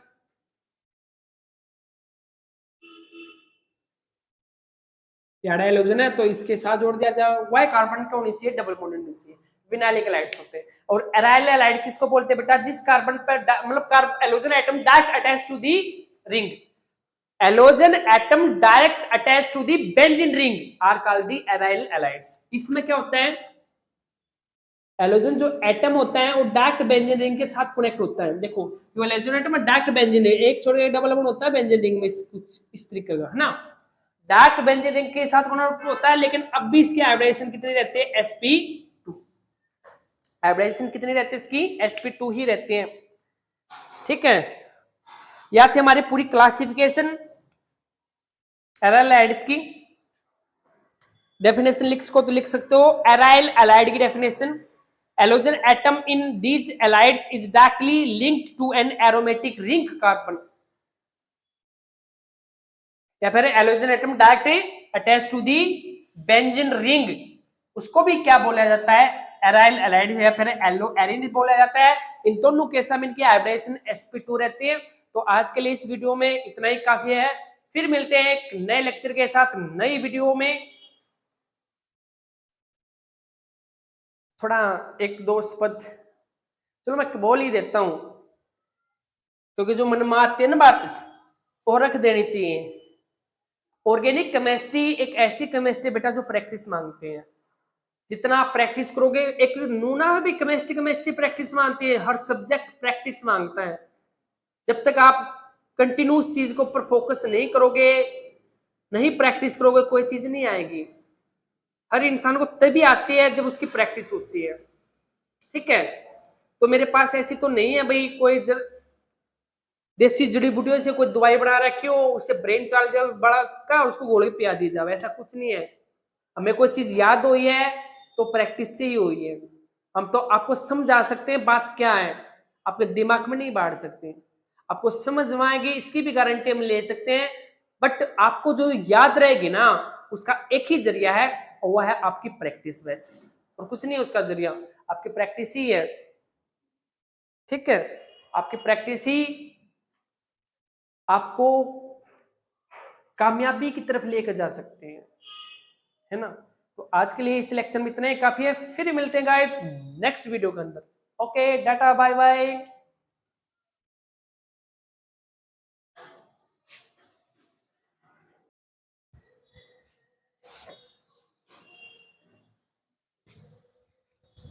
हेलो गाइस, कैसे हो आप सभी। आज फिर हम ऑर्बिट नीट ऑनलाइन क्लासेस में आपका स्वागत करते हैं।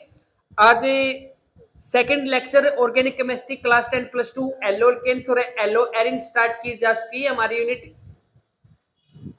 तो फर्स्ट लेक्चर में हमें टॉपिक यहां पर छोड़ा था, ठीक है। अब इसके आगे नेक्स्ट हम स्टार्ट करने जा रहे हैं।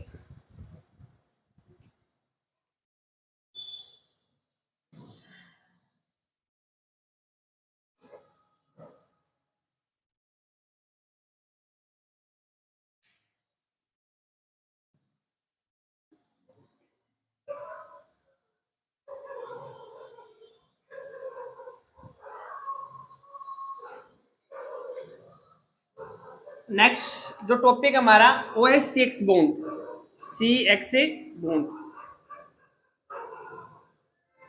क्या होता है CX बॉन्ड? देखो नोमेनक्लेचर मैंने छोड़ दिया है, अलग से कोई वीडियो बनाएंगे उसका कोडिंग ही नोमेनक्लेचर करवाएंगे हम, ठीक है।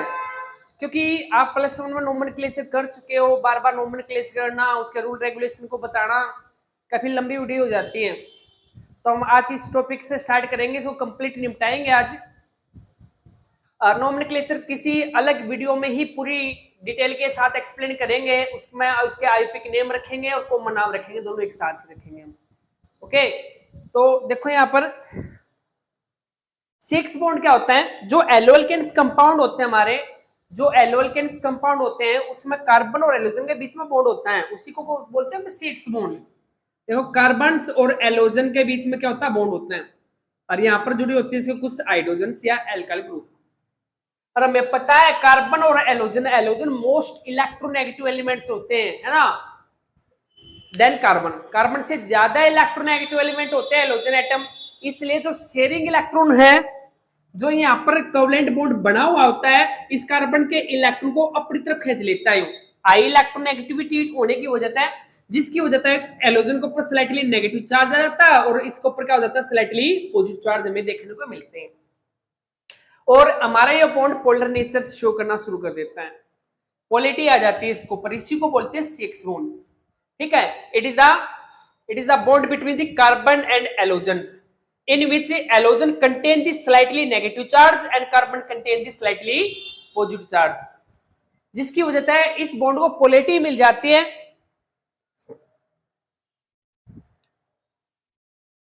ठीक है। इसको नोट करो।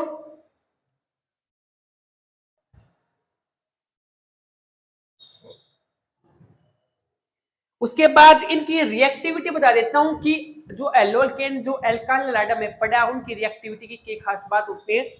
देखो C और F, C और Cl, C और Br, C और I, इनके पास हाइड्रोजन जुड़ी हुई होती है। कहते हैं हाइड्रोजन को रिमूव कर दो आप, इनके साथ जुड़ी हुई होती है हाइड्रोजन। लेकिन डाउन द ग्रुप क्या होता है? रिएक्टिविटी इंक्रीज करती है। डाउन द ग्रुप क्या होती है? रिएक्टिविटी बढ़ती है। क्या कहते हैं? बॉन्ड लेंथ बढ़ती है भाई, bond length down the group बढ़ती है। जितनी बॉन्ड लेंथ बढ़ेगी तो बॉन्ड डिसोसिएशन एंथैल्पी कम हो जाती है, और बॉन्ड डिसोसिएशन एंथैल्पी कम होगी तो बॉन्ड इजीली टूट जाएगा, और इजीली टूट जाएगा तो क्या होगा? रिएक्शन में पार्टिसिपेट भी करेगा। इसलिए जो एल्काइल हैलाइड की रिएक्टिविटी बताई गई है, रिएक्टिविटी ऑफ RX, उसकी रिएक्टिविटी क्या बताई गई है कि CI ज्यादा रिएक्टिव है देन CBr से, उसके बाद CCl से, उसके बाद क्या होता है C और F से, ठीक है। इनमें से कौन सा एल्काइल हैलाइड ज्यादा रिएक्टिव होता है? CI। इसका रीजन क्या होता है? लो बॉन्ड डिसोसिएशन एंथैल्पी, क्योंकि एक रिलेशन आपने +1 में पढ़ा है, एक बार मैं उसमें आप रिपीट कर देता हूं। देखो क्या होता है, जो बॉन्ड लेंथ होती है, बॉन्ड लेंथ जो होती है, एक मिनट को भाई यहां पर नोट करना, जो बॉन्ड स्ट्रेंथ होती है वो डायरेक्टली प्रोपोर्शनल टू होती है bond dissociation enthalpy, directly proportional to होती है बॉन्ड डिसोसिएशन एंथैल्पी, ठीक है। एंड इनवर्सली प्रोपोर्शनल टू होती है बॉन्ड लेंथ के। if जितनी ज्यादा बॉन्ड लेंथ होगी, बॉन्ड डिसोसिएशन एंथैल्पी क्या होगी? उतनी ही कम होगी। बॉन्ड स्ट्रेंथ भी कमजोर होगा, तो कमजोर होगा तो उसकी रिएक्टिविटी क्या होगी, उसकी जो रिएक्टिविटी होगी वो अपना आई देखने को मिलते हैं, उसकी जो रिएक्टिविटी होती है वह आई देखने को मिलती है। तो कई बार पूछ लेते हैं भाई सी आई ज्यादा रिएक्टिव क्यों है एज कम्पेयर टू अदर एल्कालाइड, क्योंकि सी आई की बॉन्ड लेंथ ज्यादा है, down the group bond length बढ़ती है, आपको पता है बॉन्ड लेंथ ज्यादा है, बॉन्ड डिसोसिएशन एंथैल्पी कम है, तो इजिली बॉन्ड ब्रेक हो जाता है, और जो सा इजिली ब्रेक होगा उसकी रिएक्टिविटी भी देखने को आई मिलती है अपन।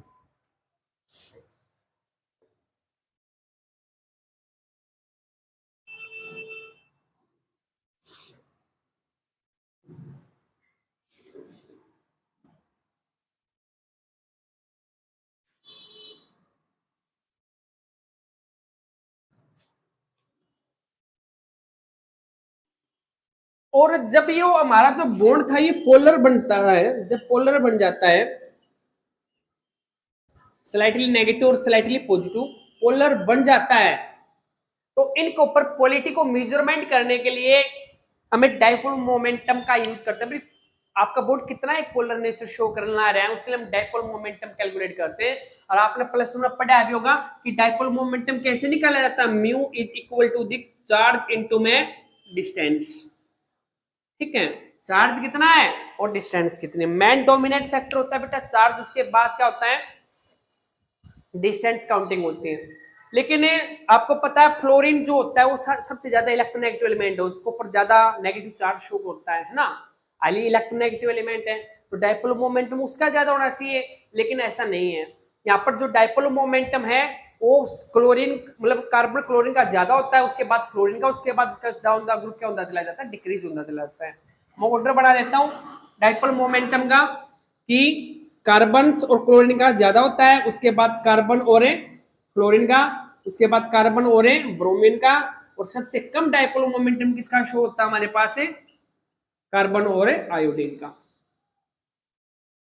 यो है order of the dipole momentum. Chlorine क्यों, इसकी इलेक्ट्रोनेगेटिविटी अच्छी खासी है और इसकी bond length down the group बढ़ जाती है, आपको पता है। ओके, क्यों आपको पता है, देखो फ्लोरीन हाई इलेक्ट्रोनेगेटिव एलिमेंट है, फिर क्लोरीन, फिर ब्रोमीन और फिर आयोडीन सबसे हाई इलेक्ट्रोनेगेटिव एलिमेंट है, डाउन द ग्रुप इलेक्ट्रोनेगेटिविटी क्या हो जाती है, इलेक्ट्रोनेगेटिविटी कम होती है। इसकी तो इलेक्ट्रोनेगेटिविटी बहुत कम है, बॉन्ड लेंथ बेस से ज्यादा हो, लेकिन एक फैक्टर तो क्या होगा घट गया ना, तो ये डोमिनेंट फैक्टर होता है। लेकिन क्लोरीन की दोनों ही लगभग अच्छी है, इसकी डिस्टेंस भी अच्छी है और थोड़े इलेक्ट्रोनेगेटिव एलिमेंट भी अच्छा है, इसलिए दोनों आगे मल्टीप्लाई करके जो डाइपोल मोमेंटम शो किया जाता है वो क्लोरीन का ज्यादा देखने को मिलता है अपन देन क्लोरीन की कंपेरिजन में।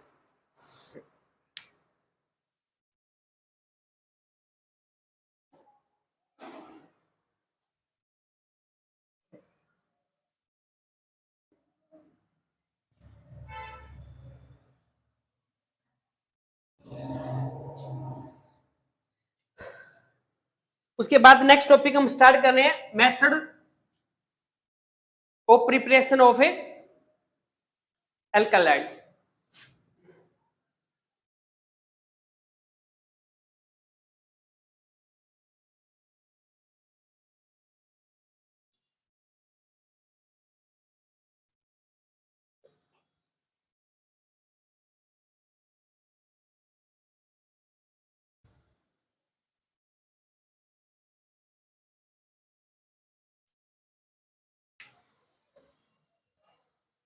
Method of preparation of the alkyl halides.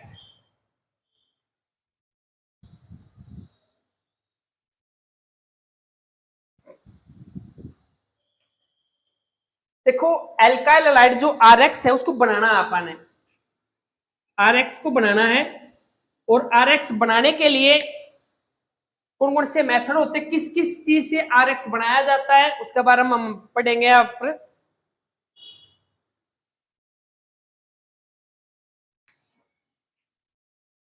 RX बनाने के तीन मेथड हैं, एक हम एल्कोहल तक प्रिपेयर कर सकते हैं from alcohol, first degree alcohol भी होती है, सेकंड डिग्री भी होती है और थर्ड डिग्री एल्कोहल भी होती है।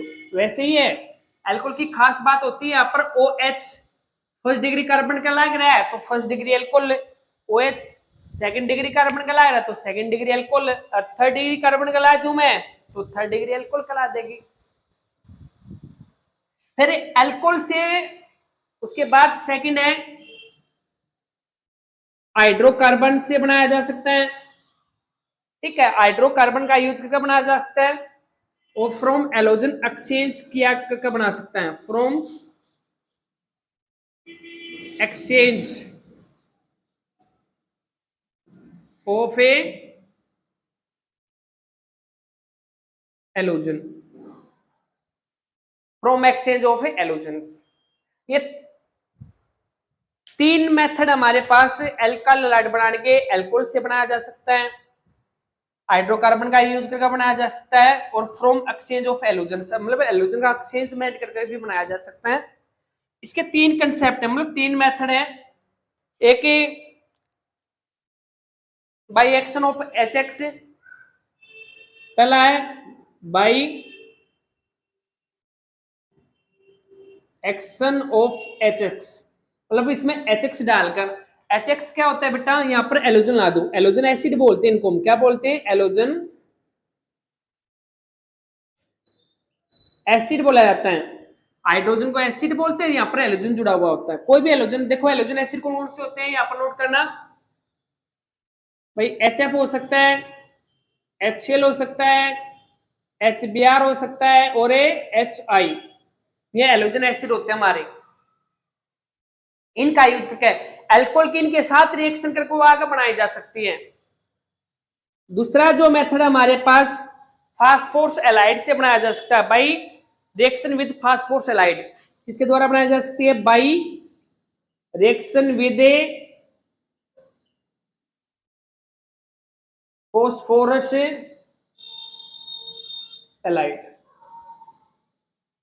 फास्फोरस एलाइड का यूज करके बनाया जा सकता है। तीसरा भाई फ्रॉम थायोनिल क्लोराइड का यूज करके बनाया जा सकता है, by reaction with thionyl chloride. और थायोनिल क्लोराइड का फॉर्मूला क्या होता है हमारा, SOCl2 का यूज। और फास्फोरस एलाइड क्या होता है बेटा हमारा, PX3 होता है, और PX5 भी हो सकता है, ये दो फास्फोरस एलाइड होते हैं।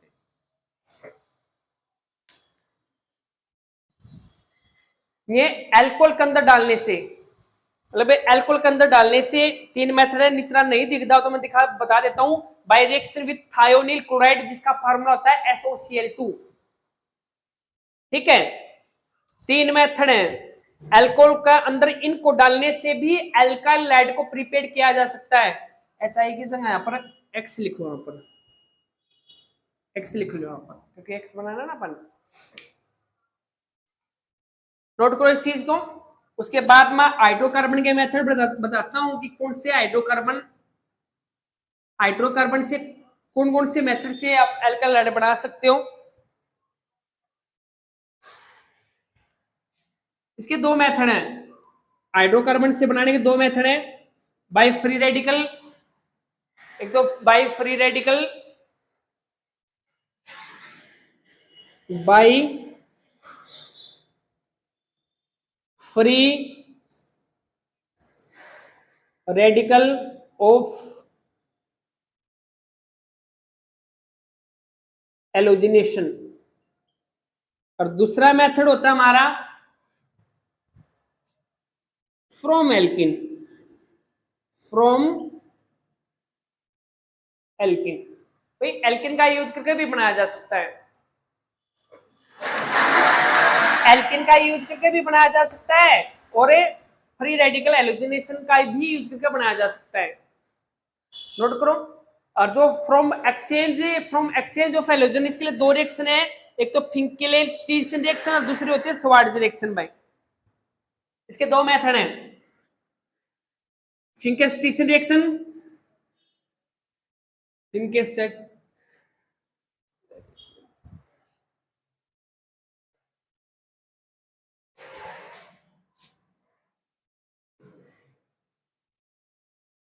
फिंकेल-स्टीन्स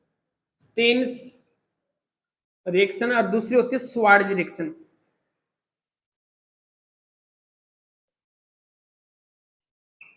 ये दो रिएक्शन आता है एलोजन एक्सचेंज करके। हम जो चीज जो एलोजन हम चाहिए एल्काइल हाइड चाहिए उसको बना सकते हैं हमारे पास। एक बार रिपीट कर देता हूं मैं भाई, एल्काइल हाइड बनाने के 3 मेथड है। एक एल्कोहल से, एल्कोहल का यूज करके एल्कोहल में 3 चीज डाल के एल्कोहल तो बनाई जा सकती है। कौन कौन सी 3 चीज? एलोजन एसिड डाल सकते हो, फास्फोरस एलाइड डाला जा सकता है, थायोनिल क्लोराइड डाल सकते हो। उसके बाद सेकंड है हमारे पास फ्रॉम हाइड्रोकार्बन फ्री रेडिकल्स एलोजिनेशन क्या करके बनाया जा सकता है। क्या होता है वो बताऊंगा अभी, ठीक है। दूसरा मेथड क्या होता है हमारे पास, एल्किन से बनाया जा सकता है। तीसरा मेथड है फ्रॉम एलोजन एक्सचेंजमेंट करके। 2 रिएक्शन है, फिंके-स्टीसन रिएक्शंस और दूसरी हमारे पास स्वार्ट्ज रिएक्शन। ये अभी डील करेंगे इसके साथ।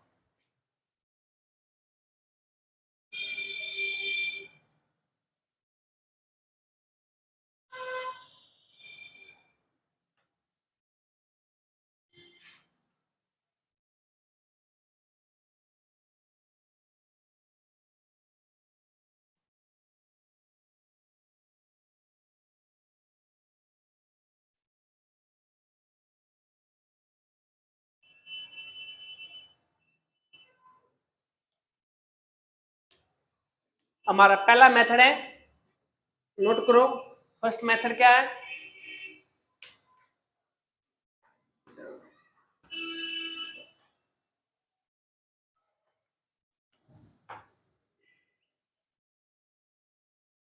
From alcohols. भाई एल्कोहल से प्रिपेयर करना। एल्कोहल हमारे पास 3 टाइप के होते हैं, आपको पता। First degree alcohol, second degree में बना देता हूं। देखो एल्कोहल की पहचान है OH। जिस कार्बन पर OH लाओ उसको फर्स्ट डिग्री बना दो। इसके टच में एक ही कार्बन लेकर आनी है ना अपन है, तो CH3 हो गया। यहाँ पर H, यहाँ पर H, इसको बोलते हैं first degree alcohol. Second degree इसके टच में 2 कार्बन होनी चाहिए, तो CH3 C, यहाँ पर भी CH3 या OH, यहाँ पर H, इसको बोलते हैं second degree. Third degree CH3, इसका टच में 3 CH3 CH3 और OH, या थर्ड डिग्री एल्कोहल। तो थर्ड डिग्री अल्कोहल या सेकंड डिग्री अल्कोहल, इसको फर्स्ट डिग्री अल्कोहल या फिर टर्सरी अल्कोहल, सेकेंडरी अल्कोहल और प्राइमरी अल्कोहल के नाम से भी जानते हैं इस चीज को आप, है ना। जब इनकी रिएक्टिविटी की बात करी जाए, कौन सी ज्यादा रिएक्टिविटी अल्कोहल है? अल्कोहल की रिएक्टिविटी की बात करी जाए, अल्कोहल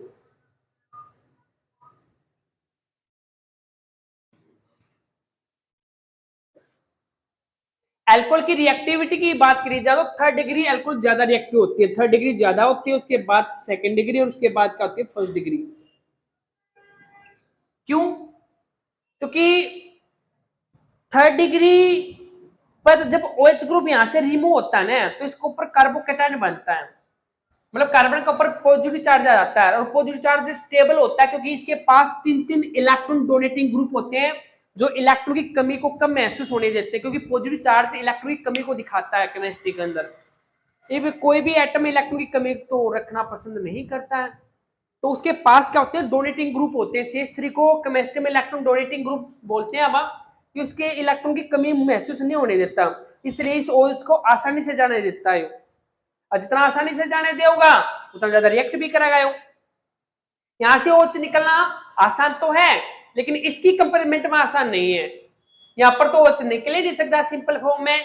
क्यों नहीं निकल सकता? क्योंकि जो पॉजिटिव चार्ज आता है वो फर्स्ट डिग्री कार्बन पर आता है, और फर्स्ट डिग्री कार्बन के ऊपर पॉजिटिव चार्ज कभी भी स्टेबल नहीं होता है, तो OH को कार्बन आसानी से नहीं रिमूव होने देगा। ना रिमूव होने देगा तो क्या होगा, फर्स्ट डिग्री अल्कोहल कम रिएक्टिव बिहेव करेगी यहां पर।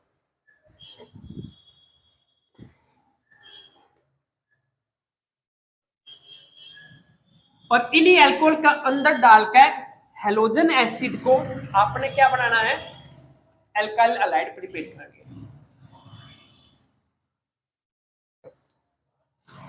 देखो क्या होता है, मैं एक ट्रिक दे देता हूं आपको कि अल्कोहल है, चाहे आप फर्स्ट डिग्री है, चाहे सेकंड डिग्री, चाहे थर्ड डिग्री, कौन सी हो भाई, फर्स्ट डिग्री, सेकंड डिग्री या थर्ड डिग्री, कौन सी हो, उसका अंदर जो एलोजन एसिड डाल दिए जाए, एलोजन एसिड डाल दिया जाए तो वो आपको एल्काइल अलाइड प्रिपेयर करके देगा और साथ में वाटर का मॉलिक्यूल रिलीज करेगा। ठीक है, मतलब पहला पानी का मॉलिक्यूल काट दो, जो बचती चीज उसको वैसे एक चीज रख दो आप, है ना, निकल जाएगी। लेकिन यहाँ पर एक एजेंट का यूज किया जाता है, उसका नाम है ZnCl2, फर्स्ट डिग्री और सेकंड डिग्री के अल्कोहल के लिए। उसके बिना नहीं होगा क्योंकि वो बॉन्ड को ब्रेक करवाता है। वैसे तो फर्स्ट डिग्री अल्कोहल का बॉन्ड ब्रेक होगा, आसानी से जाने नहीं देता OH को, नहीं जाने देगा तो एलोजन कैसे आएगा, है ना। तो उसके बॉन्ड को ब्रेक करवाने के लिए यहाँ पर एक एजेंट लिया जाता है जिसका नाम है ZnCl2, ZnCl2। ठीक है, देखो एग्जांपल लेता हूं कैसे बनती है। फर्स्ट डिग्री अल्कोहल ले लो, CH3 CH2OH, या फर्स्ट डिग्री अल्कोहल। कोई एलोजन एसिड डालो इसके अंदर, HCl डाल दें आप, और यहाँ से एक एजेंट डाला जाता है ZnCl2, और HCl और ZnCl को 1:1, इसको लुकास टेस्ट बोलते हैं। नेक्स्ट यूनिट में हम इसकी बात कराएंगे क्योंकि वो फर्स्ट डिग्री, सेकंड डिग्री और थर्ड डिग्री अल्कोहल को सेपरेट करने के लिए यूज किया जाता है।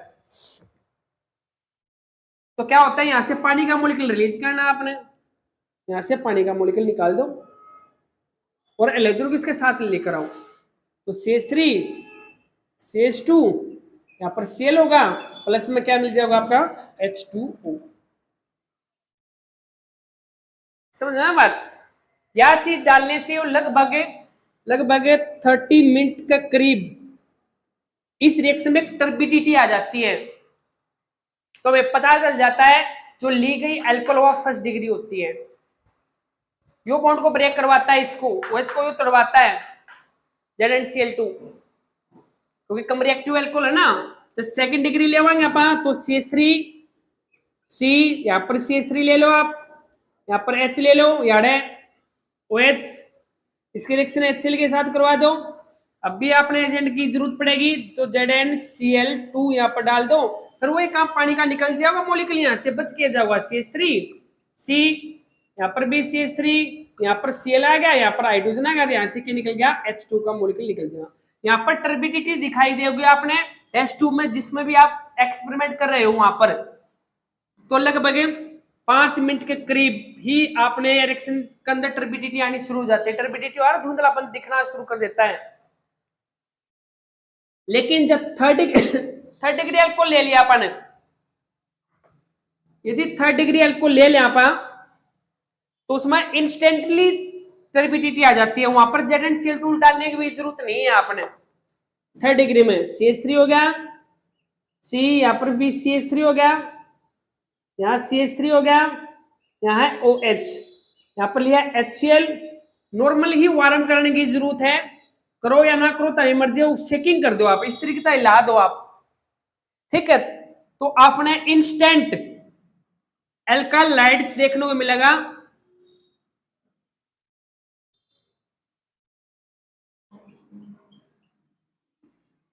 और पानी का मॉलिक्यूल यहां से रिलीज हो जाएगा। ठीक है, यह रिएक्शन काफी फास्ट होती है, इंस्टेंट होती है, या 5 मिनट में होती रहती है या 30 मिनट में हो जाती है। क्लियर हो गया। देखो पानी का मॉलिक्यूल का हाइड्रोजन एटम्स के साथ कंबाइन, अपन एल्कालाइड ही तो चाहिए, ये एल्कालाइड बनेगा अपना।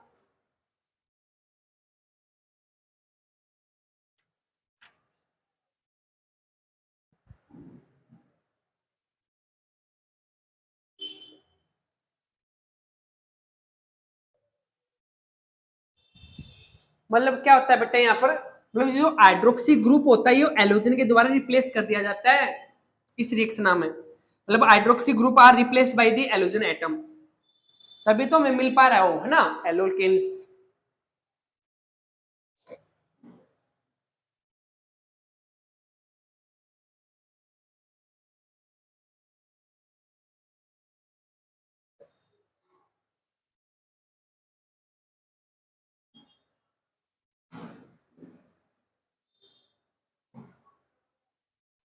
ओके, चलो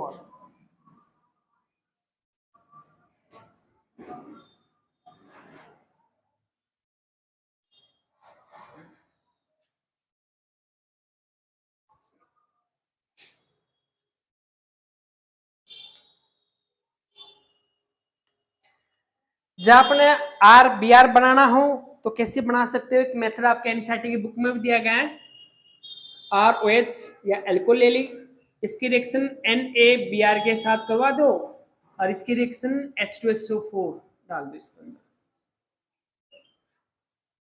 तो क्या होता है, आपको पता है H2SO4 कैसे डिकम्पोज होता है, H पॉजिटिव और HSO4 नेगेटिव।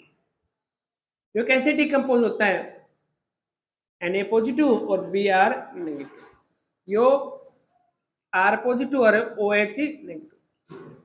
तो OH H प्लस के साथ मिलकर क्या बना लेता है, H2 प्लस में सोडियम इसके साथ रिएक्शन करके क्या बना लेता है, NaHSO4 प्लस में, और Br इसके साथ रिएक्शन करके क्या बना लेता है, R और Br। ये आपके एनसीईआरटी बुक में दिया गया है। यदि NaBr को प्रिपेयर करना है तो आप कैसे कर पाओगे,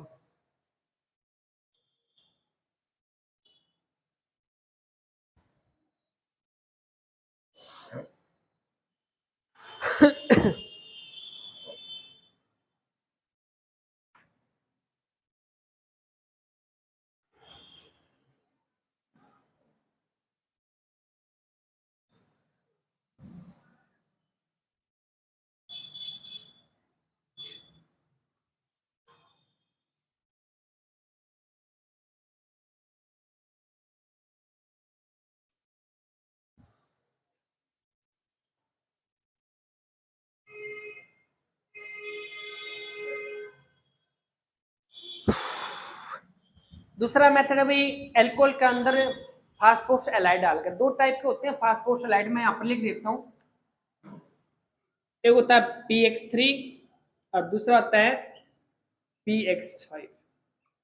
यहाँ पर एक मैं क्लोरीन ले लेता हूँ PCl3 और दूसरा यहाँ पर ले लिया PCl5, क्योंकि दो टाइप के वैलेंसी होते हैं ना फास्फोरस की, 3 और 5 शो करता है, तो क्रॉसिंग करते हैं तो इस तरीके के एलाइड बनते हैं। तो इनकी रिएक्शन क्या होती है, देखो मैं लिख देता हूँ। फ्रॉम पहला PCl3 से निकाल देंगे हम, या फिर यानी कि इसकी जगह के ले लूंगा PX3, है ना।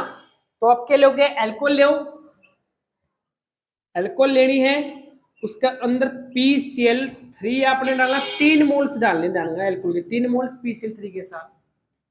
तो यहां पर आपने एल्काइल एलाइड मिलेगी, एल्काइल एलाइड और प्लस में H3PO3, ये एक मॉलिक्यूल है यहां से निकल जाएगा H3PO3।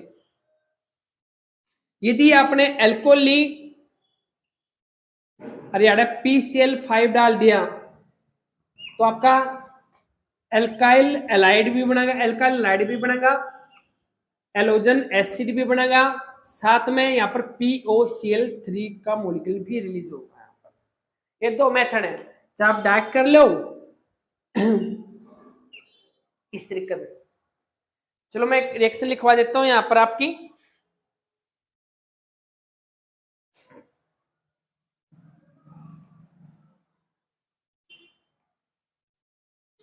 ये तो आसान है, देखो ROH ले लो, ROH इसके 3 मोल्स लेने आपने, PCl3 के साथ डालना आपने, तो क्या बनेगा, आप निकाल दो, एल्काइल एलाइड निकाल दो, पहला 3R और 3 क्लोरीन को निकाल दो, 3RCl निकल गया, बाकी जो बचती चीज उसको नुकसान लिख दो आप, तो 3 हाइड्रोजन, एक फास्फोरस, 3 के बच गया अपने पास ऑक्सीजन, तो ये निकल जाते हैं।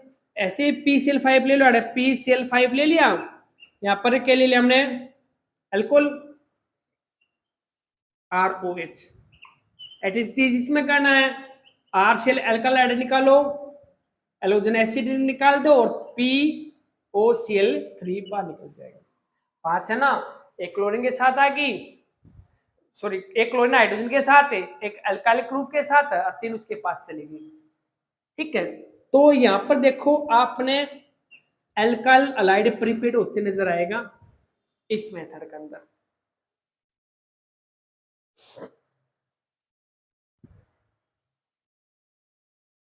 लेकिन जब आपने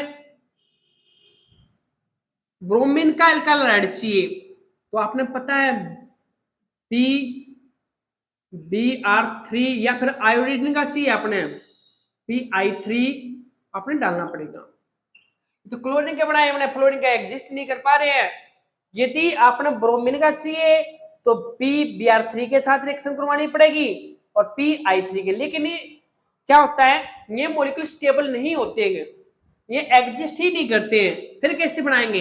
इसको रिएक्शन के दौरान ही डाला जाता है, एक ही ट्यूब के अंदर रखा जाता है। मैं एग्जांपल लेता हूँ, यहाँ पर देखो, ध्यान देना है यहाँ पर कैसे तैयार किया जाता है। जब आपने Br मतलब अल्कालाइड ब्रोमीन का चाहिए आपने, तो आप कैसे प्रिपेयर करोगे? देखो क्या करते हैं हम, एल्कोहल लेते हैं, एल्कोहल के साथ क्या होता है, यहाँ पर ब्रोमीन रेड है, यहाँ पर रेड फास्फोरस लिया जाता है और उसके साथ मिक्स कर दिया जाता है ब्रोमीन। ठीक है, ये फास्फोरस इसके साथ रिएक्शन कर Br3 बनता है, वो अनस्टेबल होता है, टूटने के बाद बनता है, उसके बाद टूट कर उसके साथ रिएक्शन कर लेता है और रिएक्शन करने के बाद क्या मिलता है, RBr प्लस में RBr और बाकी जो चीज रिलीज होती है ना, अपने 3 लिया ना अपने पास, वो चीज यहां से निकल जाएंगे आपकी। मैं निकाल के दिखा देता हूँ, यहाँ पर RX बन जाएंगे, ये चीज निकालने की जरूरत नहीं, सीधा आप क्या बना सकते हो, RBr, R और Br ऐसे बनता है हमारा। ठीक है, RBr एल्कालाइड अल्कोहल के साथ, क्योंकि अनस्टेबल चीज होती है ना, ये बन नहीं पाती इसके अंदर।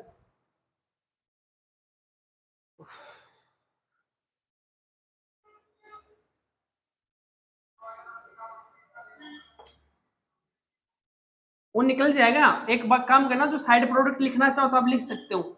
यदि आपका है PCl Br बनता है तो साइड प्रोडक्ट H3BO3 बन जाएगा। ठीक है, और जड़ PCl5 एक्सेस में लिया आपने, PCBr5 लिया है, यहाँ पर क्लोरीन है।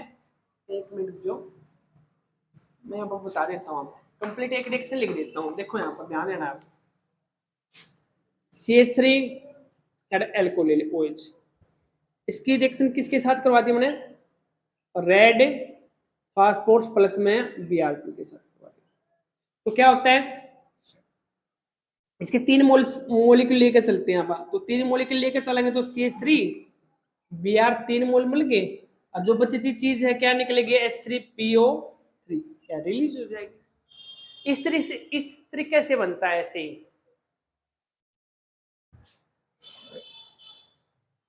और इसके लिए एक स्पेशल मेथड होता है जिसको सितु मेथड बोलते हैं। क्या बोलते हैं आप, सितु मेथड, उसके द्वारा ही प्रिपेयर, इसको सितु मेथड बोलते हैं आप।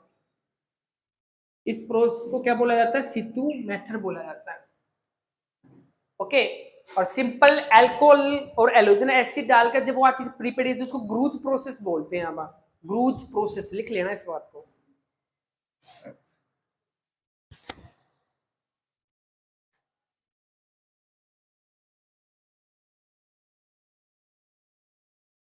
उसके बाद थायोनिल क्लोराइड का यूज करके आपने प्रिपेयर करना है।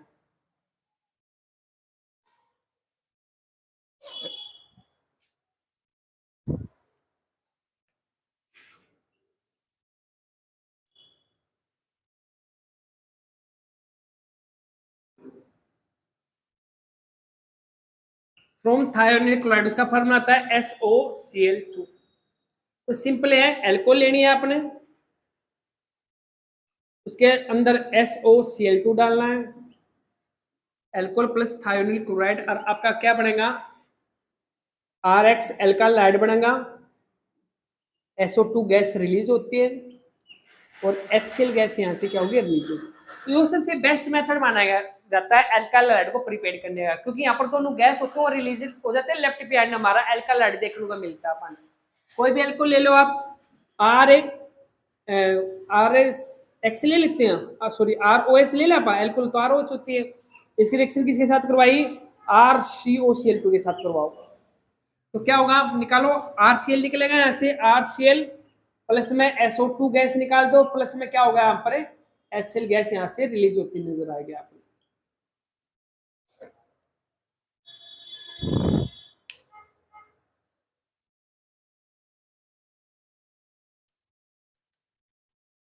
सबसे बेस्ट मेथड माना गया है अल्कोहल से एल्काइल हैलाइड को निकालने का। ठीक है, यूं तो अल्कोहल से एल्काइल हैलाइड बनाने के 3 मेथड थे। एक एलोजन एसिड डालकर बनाया, फास्फोरस हैलाइड के साथ रिएक्शन करवा के बनाई, और थाइमिल क्लोराइड के साथ रिएक्शन करवा के बनाई। तो आज इस वीडियो में इतना ही है। ठीक है, नेक्स्ट मेथड के साथ कल मिलते हैं नई वीडियो के साथ। Thank you guys.